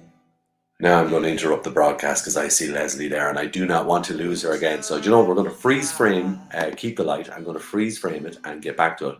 And we'll finish with that later. First, it's very important that we get to speak to Leslie while we have her. Leslie O'Brien, how are you? Hello, I'm good. Just slightly frazzled. Don't worry about it. Don't worry about it. I said to you earlier on during soundcheck, these things happen. It has happened to me on occasion here, and it's so difficult when you're hosting the program and it happens. My internet just completely disappeared twice on Friday Night Live, and it's just awful. It's awful. Yeah. Anyway, not to worry. We did play your piece there called "There Are Witches," which I love, and I mean it. I love it. I love the creativity of the way you did the kind of puppeteer stage, and you're speaking there and you deliver it so good. You're wonderful at what you do. I really have to say you're really wonderful at what you do. Very kind, thank you. You're welcome. Welcome to Friday Night Live, Poetry Corner. Tell us a little bit about how you got into the whole world of poetry. How I got into poetry. I think, well, I loved poetry at school. It was always a passion. Yeah. And then years later, I got involved in an organisation called Lapidus Scotland that's really about using creative words for your good mental health, you know, whether Okay. it's poetry or song or stories or whatever. And I ended up being on the committee for years and chairing it, and it was a real passion. And I got to meet lots of fabulous poets that helped inspire me along the way. And this is called Lapidus Scotland. Yeah, there's a Lapidus UK as well. Yeah. Is there an international as well? Is there an I'm, international Lapidus I'm as not well? sure. That's a good question. Sounds familiar from so. Tell me, like, that's a good way. That's a good way to get into poetry, isn't it? You have to use words like for sort of, you know, for positive change and well-being. That's a cool way, a cool angle to come at. Like my last Yeah, guests that were on their Featherbed. I don't know if you got a chance to see them, I saw Leslie, bits of but that. Yeah. their music is very much about that, the positive message and delivering that. And during the pandemic, they really were something else, really something else. Do you come from that kind of ilk, that genre? Do you like to, you know, deliver your stuff as a positive sort of vibe to everybody out there? Yeah, I think it's about I just like to use creative words in whatever way that helps me feel good, that helps the people round about that are involved, Yeah, you know, whether it's a performance or whether it's a workshop. You yeah, know, I like to use so I'm a storyteller as well. So I use storytelling and I combine that with singing and creative writing to inspire other people to tell their stories. So I get, oh, you know, I get a kick out of that, you know, that's cool. Yeah, I like encouraging that. others, you know, to do their Encourage them thing as on. well. Yeah, but Yeah. you obviously find it quite therapeutic yourself for yourself. Oh, most definitely. You know, Yeah, it's, you know, when I write a song, it's definitely seeing me through, especially during lockdown, you know, as everybody's discovered. And, yeah, you know, I used creative writing a lot to get me by, you know, and just day to to day. help. Yeah, just to help Yeah, be yeah, positive, you know, and create yeah. something positive out of a horrible time, you know. Yeah, I agree with you. 100%. I agree. For me, my guilty pleasure is where I'm sitting right now. You know, it's just to think of something you can do for yourself and for everybody. To me, it has to be for everybody and me. You know, it has to be kind of a give and take situation, and I think it's wonderful. Yeah. You know, I was just looking at some of your bio here, and I thought it was really beautiful. Some of the stuff, but like community education is something that's very important to you. Your background. Do you Yeah. still do you still dabble in that field, and is that still a big part of your life? Yeah. Well, I work for Glasgow Women's Aid, so I've done that for nearly 30 years, and that's in the community and Yeah. you know, supporting women and children fleeing domestic abuse. So, Okay. and sometimes I wear both hats, you know, my sort of women's aid hat, and sometimes I wear my storyteller and creative writer Yeah. hat within Yeah. the refuge Yeah. to help women to process what, you know, the horrors that they've been through, you Yeah. know. Yeah. So I use it in that way. It's a very heavyweight subject, isn't it? Like to be working in and involved in, you know, and to find a positive in that. If you can do that, Yeah, that's yeah. something else. Yeah, well, a lot of people say, oh, that must be a really hard job. And of course it is at times, you know, you hear a lot of horror stories, but Yeah. you meet a lot of incredible women and children who are, you know, stronger than they realise. And it's just an honour to be part of the process that sees them come out the other end of that and, This and, is and it. Yeah. you Yeah. know, and Stronger. become stronger and often tapping into their creative side. You know, it's about getting to know Yeah. themselves. Yeah. So it's important. It's an Yeah. honor to be part of that, really. You know. Yeah, when you look at it that way, it's true often that, you know, that flight, when that flee that happens, is the rebirth, isn't it? It's the beginning of Yeah, a new life for it's those the end, children and it's and women. Yeah. yeah. So yeah, in a sense, when you paint the picture that way, it makes it a wonderful thing, doesn't it? Yeah, Like, there's a great. lot a lot of 'Cause positives, a you lot know, of people that I never, yeah, a lot of people never do they? They never get the strength to get away, unfortunately. no, Yeah. unfortunately, some get trapped forever, Mm. you know. Yeah. But Yeah. luckily, yeah, you know, there's more awareness now that there's places to go, and that, you know, there's zero tolerance of it, Yes. you know, is the aim. So It's not. Yeah. It's just not the thing yeah, anymore. It's not. Yeah. And rightly so. yeah. Yeah. And Lapidus Scotland, I am kind of intrigued by that when you mentioned it earlier on, because like, how did that organization come about? I'm not sure of the UK origins. It's an American guy, Larry Butler, who's been in Scotland for many decades.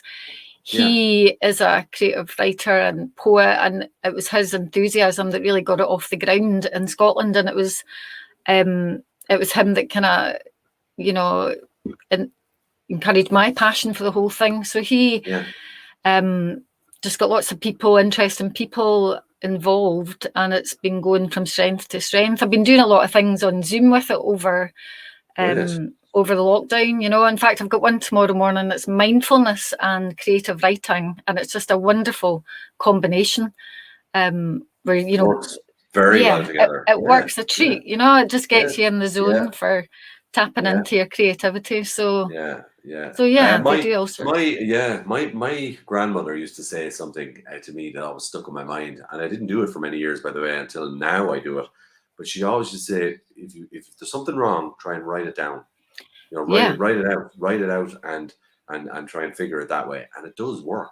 It Yeah, it really definitely does, doesn't it? works. It definitely Yeah. works. I mean, there's been all sorts of research where it proves that it boosts your immune system. Mm. I was reading a paper recently where people who had, you know, they'd been made redundant, and there was a group who wrote every day for whatever length of time, and the group who wrote every day ended up were more in employment, you know, got jobs quicker than the other group, you know. So it's a powerful thing, you know. Processing is the word I keep thinking of. Yes. Processing. And you know, in the States they used to say that a lot, and here we didn't get it for a while. Now I get it, though. I do get it. It is a word that I use a lot, I think, to process. And art is a great way to do that, you know, whether it's music or painting or words. It helps you to process it, doesn't it? However you can. Yeah. Yeah. I do know I know some friends of mine, Leslie, who actually literally who wouldn't be of the art world in any way, shape, or form, and they just write down stuff, and they find it quite therapeutic as well. Just to figure something out, and again to process. They just write it out, and it works in all levels, doesn't it? All forms.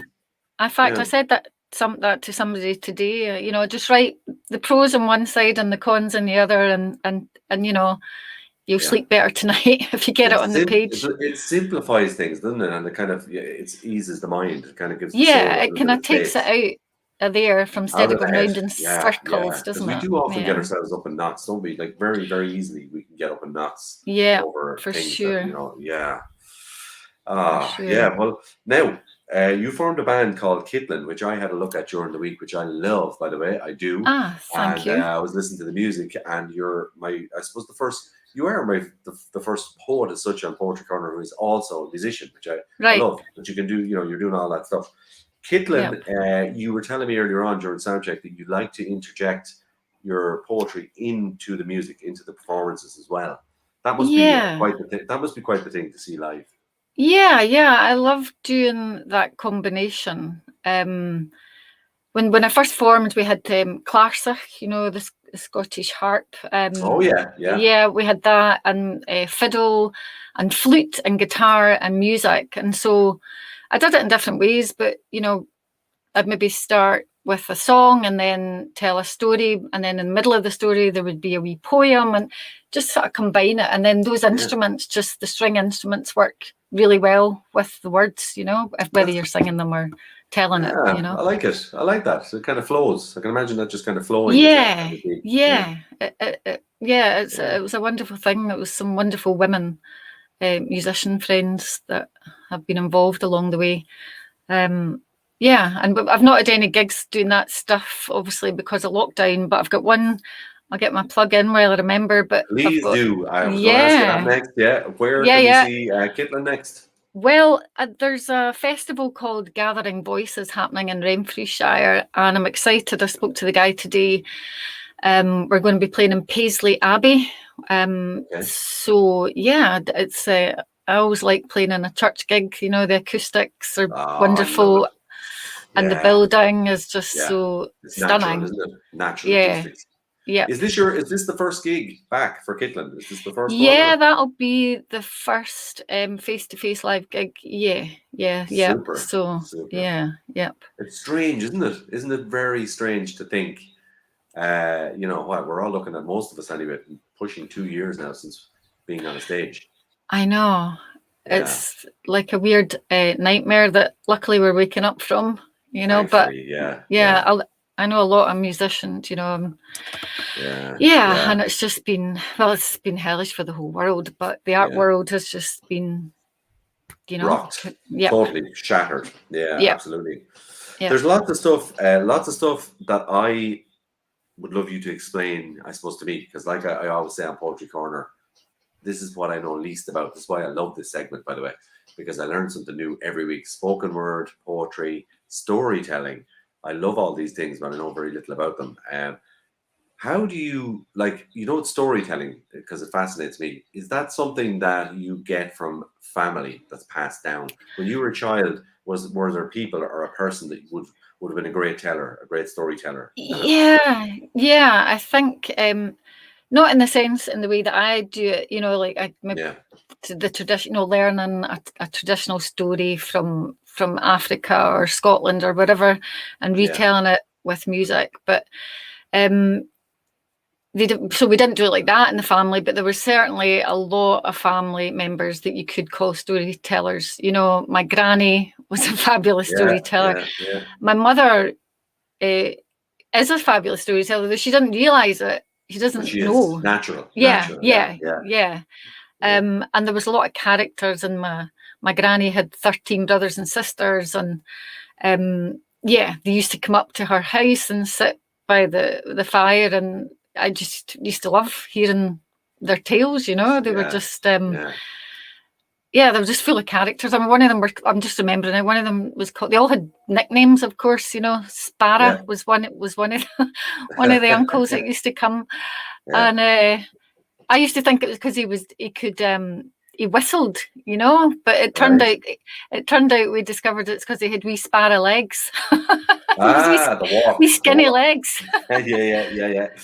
Yeah. The walk, yeah. So Sparrow used to sit around the table and tell stories, and you know, So I think it does run in the family, you know. My dad was good. It's an art, isn't it? An art that is, like, you know, on the decline big time, like, you know, in generations now, and no offense to them, but the art of, like, telling the story, adding a few yarns, as we say here in Ireland, you got to add a little bit to it and spice it up and all that. That's something else, like. Yeah, but I think, luckily there was a bit of a renaissance. You know, in Scotland, we've got the Scottish Storytelling Centre, and I kind of tapped into that when I first got into the storytelling world, and was lucky to be mentored, in fact, by an Irish woman, Claire McNichol. You know, it's been brought back from life. You know, we were all stuck behind our televisions for decades, and then it was the travelling folk who kept it alive, you know. Sitting around the campfire, and luckily they were part of the whole storytelling centre in Scotland, and the whole storytelling world that's been through a bit of a renaissance in the past decade or two, you know. So that's good. That's a good. I didn't realise that it was kind of, you know, on the comeback as such. That's good to hear. Yeah, I mean, because I think when I first started, when I said I was a storyteller, and you know, with a kind of capital S, that was my title. It'd be like, you're what? You know, what are you doing? But then it's become much more mainstream now. You know, teachers, people, you know, people know, oh, there's going to be a storyteller in school today or whatever. Yeah, you know? it's really popular in schools, isn't it? My kids now, they're still young enough, but my middle daughter, when she was in creche, I used to drop her in now, and often a storyteller would come in maybe once a week or whatever like that. And when I got to know when she was going to be there, I used to kind of hang around in it. I'd be listening because I thought it was brilliant the way she did it. It wasn't just reading a book; it's the way she did it. Well, And the that's it. kids were mesmerized by her delivery, the way she animated the story as well. Of That's course, it's brilliant. It is Well, a wonderful thing to be able to they'll- do, isn't it? Absolutely. And the old proverb, the Scottish proverb is that it's to be eye to eye, soul to soul, and heart to heart. You know, Yes. so you're wanting to really bring it to life by connecting with the audience, you know, the participants. Yeah, it is Um, important, isn't it? You really yeah. do have to bring it.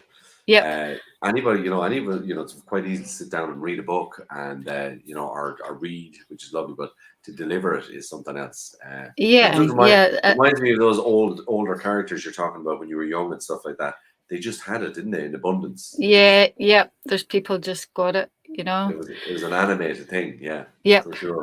I've got my first storytelling tomorrow, actually, with children. I've got a Halloween thing tomorrow afternoon, so this is my first post-lockdown live gig with kids. So Brilliant. Yeah. With the group. Brilliant. With the group around a proper campfire in the garden. So yeah, looking forward to that. That would be wonderful. Yep. During your tenure, I know you were inspired by traditional folk tales and the landscape of Scotland.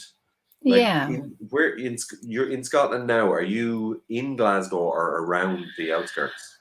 Well, I'm in the city, but I've got a hut at Carbeth. I don't know if you probably don't know anything about. There's a hutting community, and there was a community buyout. There was with these hutters. There's a whole history. It's a whole other story, really. Okay. But the kind of bottom line is that I got involved through music. Actually, I used to be invited to their gala days with my country blues band that I'm in, and got my name down on the list. And just as the community was buying it from the landowner, there was a whole kind of fight. They all went on strike because they upped their rent, and then eventually it went into mediation, and the community bought it, you know, from him.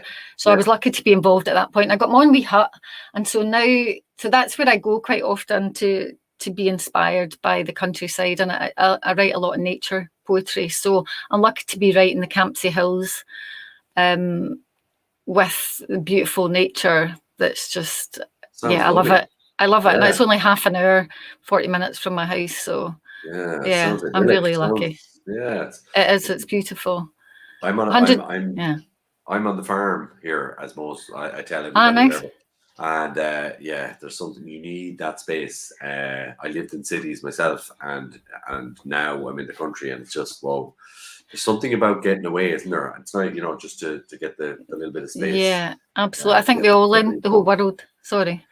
Yeah, the whole world learned that one in lockdown, how much we needed to be in the countryside or just in a garden, even. Yeah, we kind of took it for granted. I think we really did. The whole freedom of, and even visiting each other, just to talk and communicate. Yep. Really, I know it now more than ever how important it was. You were saying to me earlier on, you're going to do a sort of a trilogy, which I'm looking forward to. Yeah. It's like I was saying, that so in Carbeth, I write a lot of poetry, and there's a hill called Dungoyne that I can see from a window in Glasgow, and I can see it right up close when I'm in Carbeth. And the countryside, so the hill of Dungoyne is shaped in my mind like a goddess, a woman. You can see her features, her face, her hair in the rock and the ferns, and you can see her breast. The local school children call her Sleeping Beauty, but I call her the Dungoyne Goddess. So, very nice. So she's my muse in a way. So these 3 poems that I'm going to tie together are, she features in them all, really. And in my imagination, she sleeps during the day, and at night she comes out to steward over the land. Cool. So that's Do you know what I kind of get? I was just thinking now off the top of my head, because of movies and stuff with the kids here and stuff I'm always watching. But Moana, have you seen Moana? I haven't seen that, no. Yeah, there's a mountain in that in Moana, and it's in Hawaii. It goes back in folklore in Hawaii as well, where they believe the mountains are people.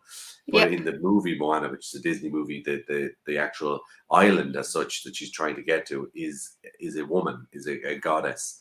And it's just Ah, awesome how you've got the same kind of folklore thing going on in Scotland. yeah. That's Well, brilliant. in fact, all the ancient matriarchal societies believed that, they all interpreted the contours, or many of them did, interpreted the contours of the land as a female goddess Yes. type thing. So yeah, it's all there. Yeah, it's cool.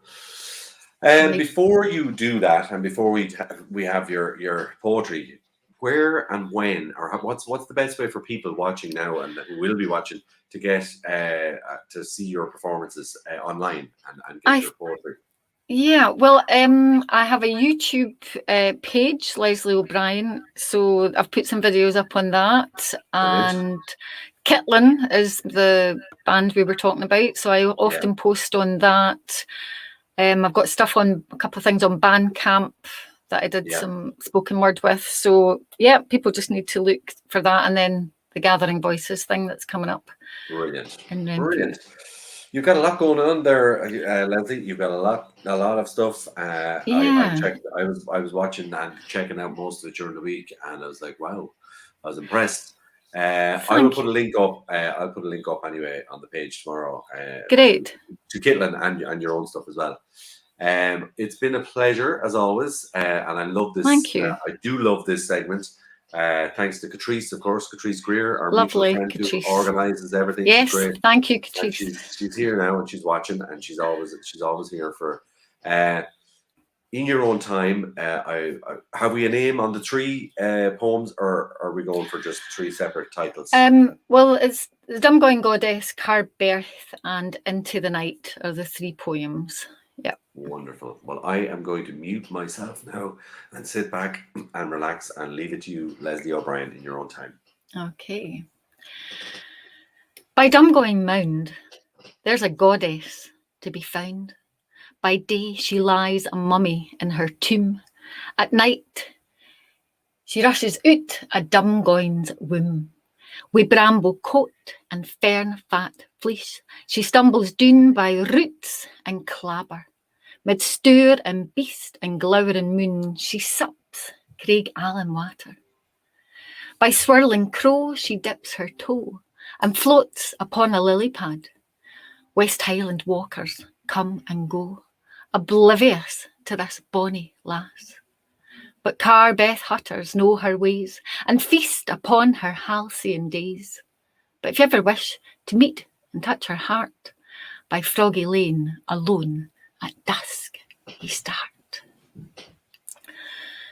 Carbeth.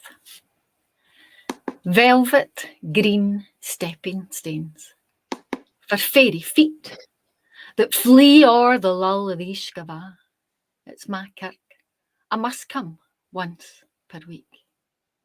She hods me, a baby of the universe, nestling against her weary breast, a bracken, birch and elm. She doesn't scald me, but she wins me o'er with whispers of contentment from the bow of her campsie helm. She blaws nae wind, but I feel the cold kiss of winter on my cheek. Her gentle reminder that you must come once per week. Into the night. Into the night she dances, swaying with the branches. She dances, on tippy toes. She dances, skipping and a hopping. She dances, stepping over stones. She dances, laughs, grasps for the moon as she dances. She dances by willow and oak. She dances, hair swaying, swirling, she dances, hands on hips, she dances by rowan and birch, she dances, arms swaying with the branches, she dances, into the night, she dances, into the night, she dances into the night, she dances. Yeah. Wow. That was a journey and a half, Leslie. That was a journey and a half. Oh, wow. That, to me, that was one story. Even I know there was a trilogy there, but that was, I could find my way, meander through all of it right through. What Did a I way take to you? Yeah. what a way to Yeah. pay tribute to the land around you. It's lovely. It's a lovely thing to do, isn't it? Thank you. Yeah, it is. It's a wonderful thing. And when I done some of those poems before, I often have the fiddle. I enjoy doing, as I was saying before, I enjoy doing it with music. It's nice to do it just sort of, as a poem kind of thing. But it kind of adds to that when you've got the Scottish fiddle. It adds to the sense of being in Scotland when you're hearing the Scottish music. Yeah, of course it does. Of course it does. And the rhythm in your the last piece, the rhythm, the way you were, I can imagine the music there. There was a natural rhythm to it. Yeah, I did have the flute and the fiddle going and a wee jig happening there. Yeah. Usually. Well, tell me this. Kitlin will be back gigging. I'm hoping, like full time, as in. Do you foresee yourselves being quite busy in the foreseeable? I hope so. We need to get rehearsed because we're feeling a bit unrehearsed with everything. Yeah. But once we get that in the bag, we'll be raring to go. So I'm glad we've got this one to focus on because, always when there's a gig in hand, you kind of, it gives you a wee... something to look forward to. Yeah, just something to get pull it together. Yeah. So I'm looking forward, hoping. They say here, Leslie, we have this saying where, gig fit. To be gig fit, you have to, you need something to actually work towards, don't you? That's it. To tighten up the bolts and stuff and get it all back. Yeah. So I'm looking forward to being there with that. Brilliant. Well, I wish you all the best in all your endeavors, musically, poetically, and the stories as well. No doubt we shall meet at some stage along the road. I'm sure. Lovely. We will. Thanks for having me. Yeah. You're more than welcome. Thank you very much for giving us your time and for braving the internet, Leslie. Oh my goodness, I can't believe it worked. Hooray! Look, where there's a will, there's a way. And as we say in Ireland, where there's a will, there's a relative. It's all good. It's all good. Oh dear, that's another story. You made it. That's the main thing. Thank you so much, Leslie. Thank you, Dave. Thank you. To meet you. It really has. Lovely. Really has. My take pleasure. Care. Mind yourself. Bye. Cheers. Bye. Wonderful performer, wonderful lady, everything she does, and I only really got to started to delve further into what she does during the week. Her music in Kitlin, her storytelling as well, and her poetry. And when you listen to her delivering the poetry there, you can hear it's not just poetry. Like the storytelling is there as well. Like even here in Ireland, we have people who do like sean-nós, as we call it, sean-nós singing or sean-nós, which Leslie is probably familiar with too, because it probably ties in, and it's quite similar to that. I think she really delivers it quite well, and the video I played for you earlier on as well. And there are witches. Check that out on YouTube. It is just so cool. Go check it out and check out Kitlin as well and all the stuff. I'll put a link up anyway to everything tomorrow, and you'll be able to go and see more. That's about it, guys. That's a wrap. It's been a great show tonight. I think my chair is creaking unnaturally tonight. I do apologize. I'll have to get the oil out tomorrow and give it a spray. This has been the most relaxing show, I think, so far. Friday Night Live. I've just quite enjoyed everybody's personalities and stuff, and just nice to see people getting on and doing stuff and getting back into normality in some way, and also just powering through with positivity. That's the main thing. I'm going to just put up the link there from Catrice just for Leslie's websites and stuff like that. So her website is Shine Like a Star You Are. So she's on Bandcamp and she's got stuff. You can see a lot of it there. When you look at the replay, you can read all the text there. It's all the directions to Leslie's music and various different storytelling and poetry sites as well. So there you have it, folks. For me and Gertrude here beside me, I wonder if she got anything to say for Halloween. Let's see. Thank you very much, Gertrude. I do appreciate it, my friend Gertrude the Witch. I'm sure, Leslie, you would appreciate that. Thought I'd bring her in just for Halloween tonight. Happy Halloween, everybody. Have a wonderful weekend. I'm going to be Phileas Fogg, as I said earlier on. That's my plan, to dress up. I'm going to leave you with something. You have to be very careful not to mention the word. The next holiday that's coming up after Halloween, the next big one, which I'm a big fan of and I do love. But I'm going to have a shameless plug. I'm going to finish on this. This is, of course, the single that I released around this holiday time. I don't want to mention it because I know some people don't like to hear the word too soon. But here it is anyway. Listen to it, watch it. I recorded the live version of it here at home, in this room, in this studio. God bless everybody. Good night from Friday Night Live. I'm Dave Morrissey. Thank you so much for listening and tuning in to us here in Limerick. The PayPal link is on the bottom of the screen. You know the deal. If you want to contribute to the show or make a small donation, please do. It's across the bottom of the screen. Thank you all so much once again. See you next week for episode 29. Good night, guys. Take care. Mind yourselves. And the winter it will pass. Then I will return to your arms. Someday we'll be together, but not this year. No, not this year. So I'll sit here by the fire and raise a glass to the one close to my heart. The snow is gonna fall, but it won't last long. Someday we'll be together, but not this year. No, not this year. Someday we'll be together, but not this year. No, not this year. And there's a light in my window.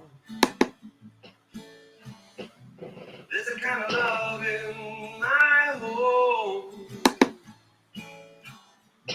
Keeps me strong until Christmas, until the new year will come.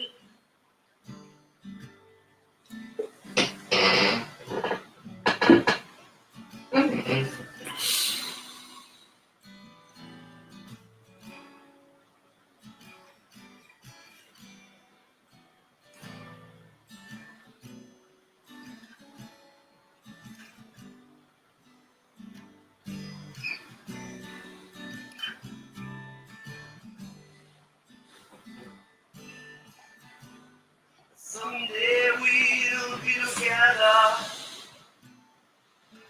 not this year, no, not this year. So keep the light in your window, keep the love in your heart,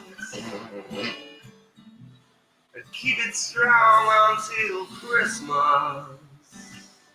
When the new year will come, and the new year will come.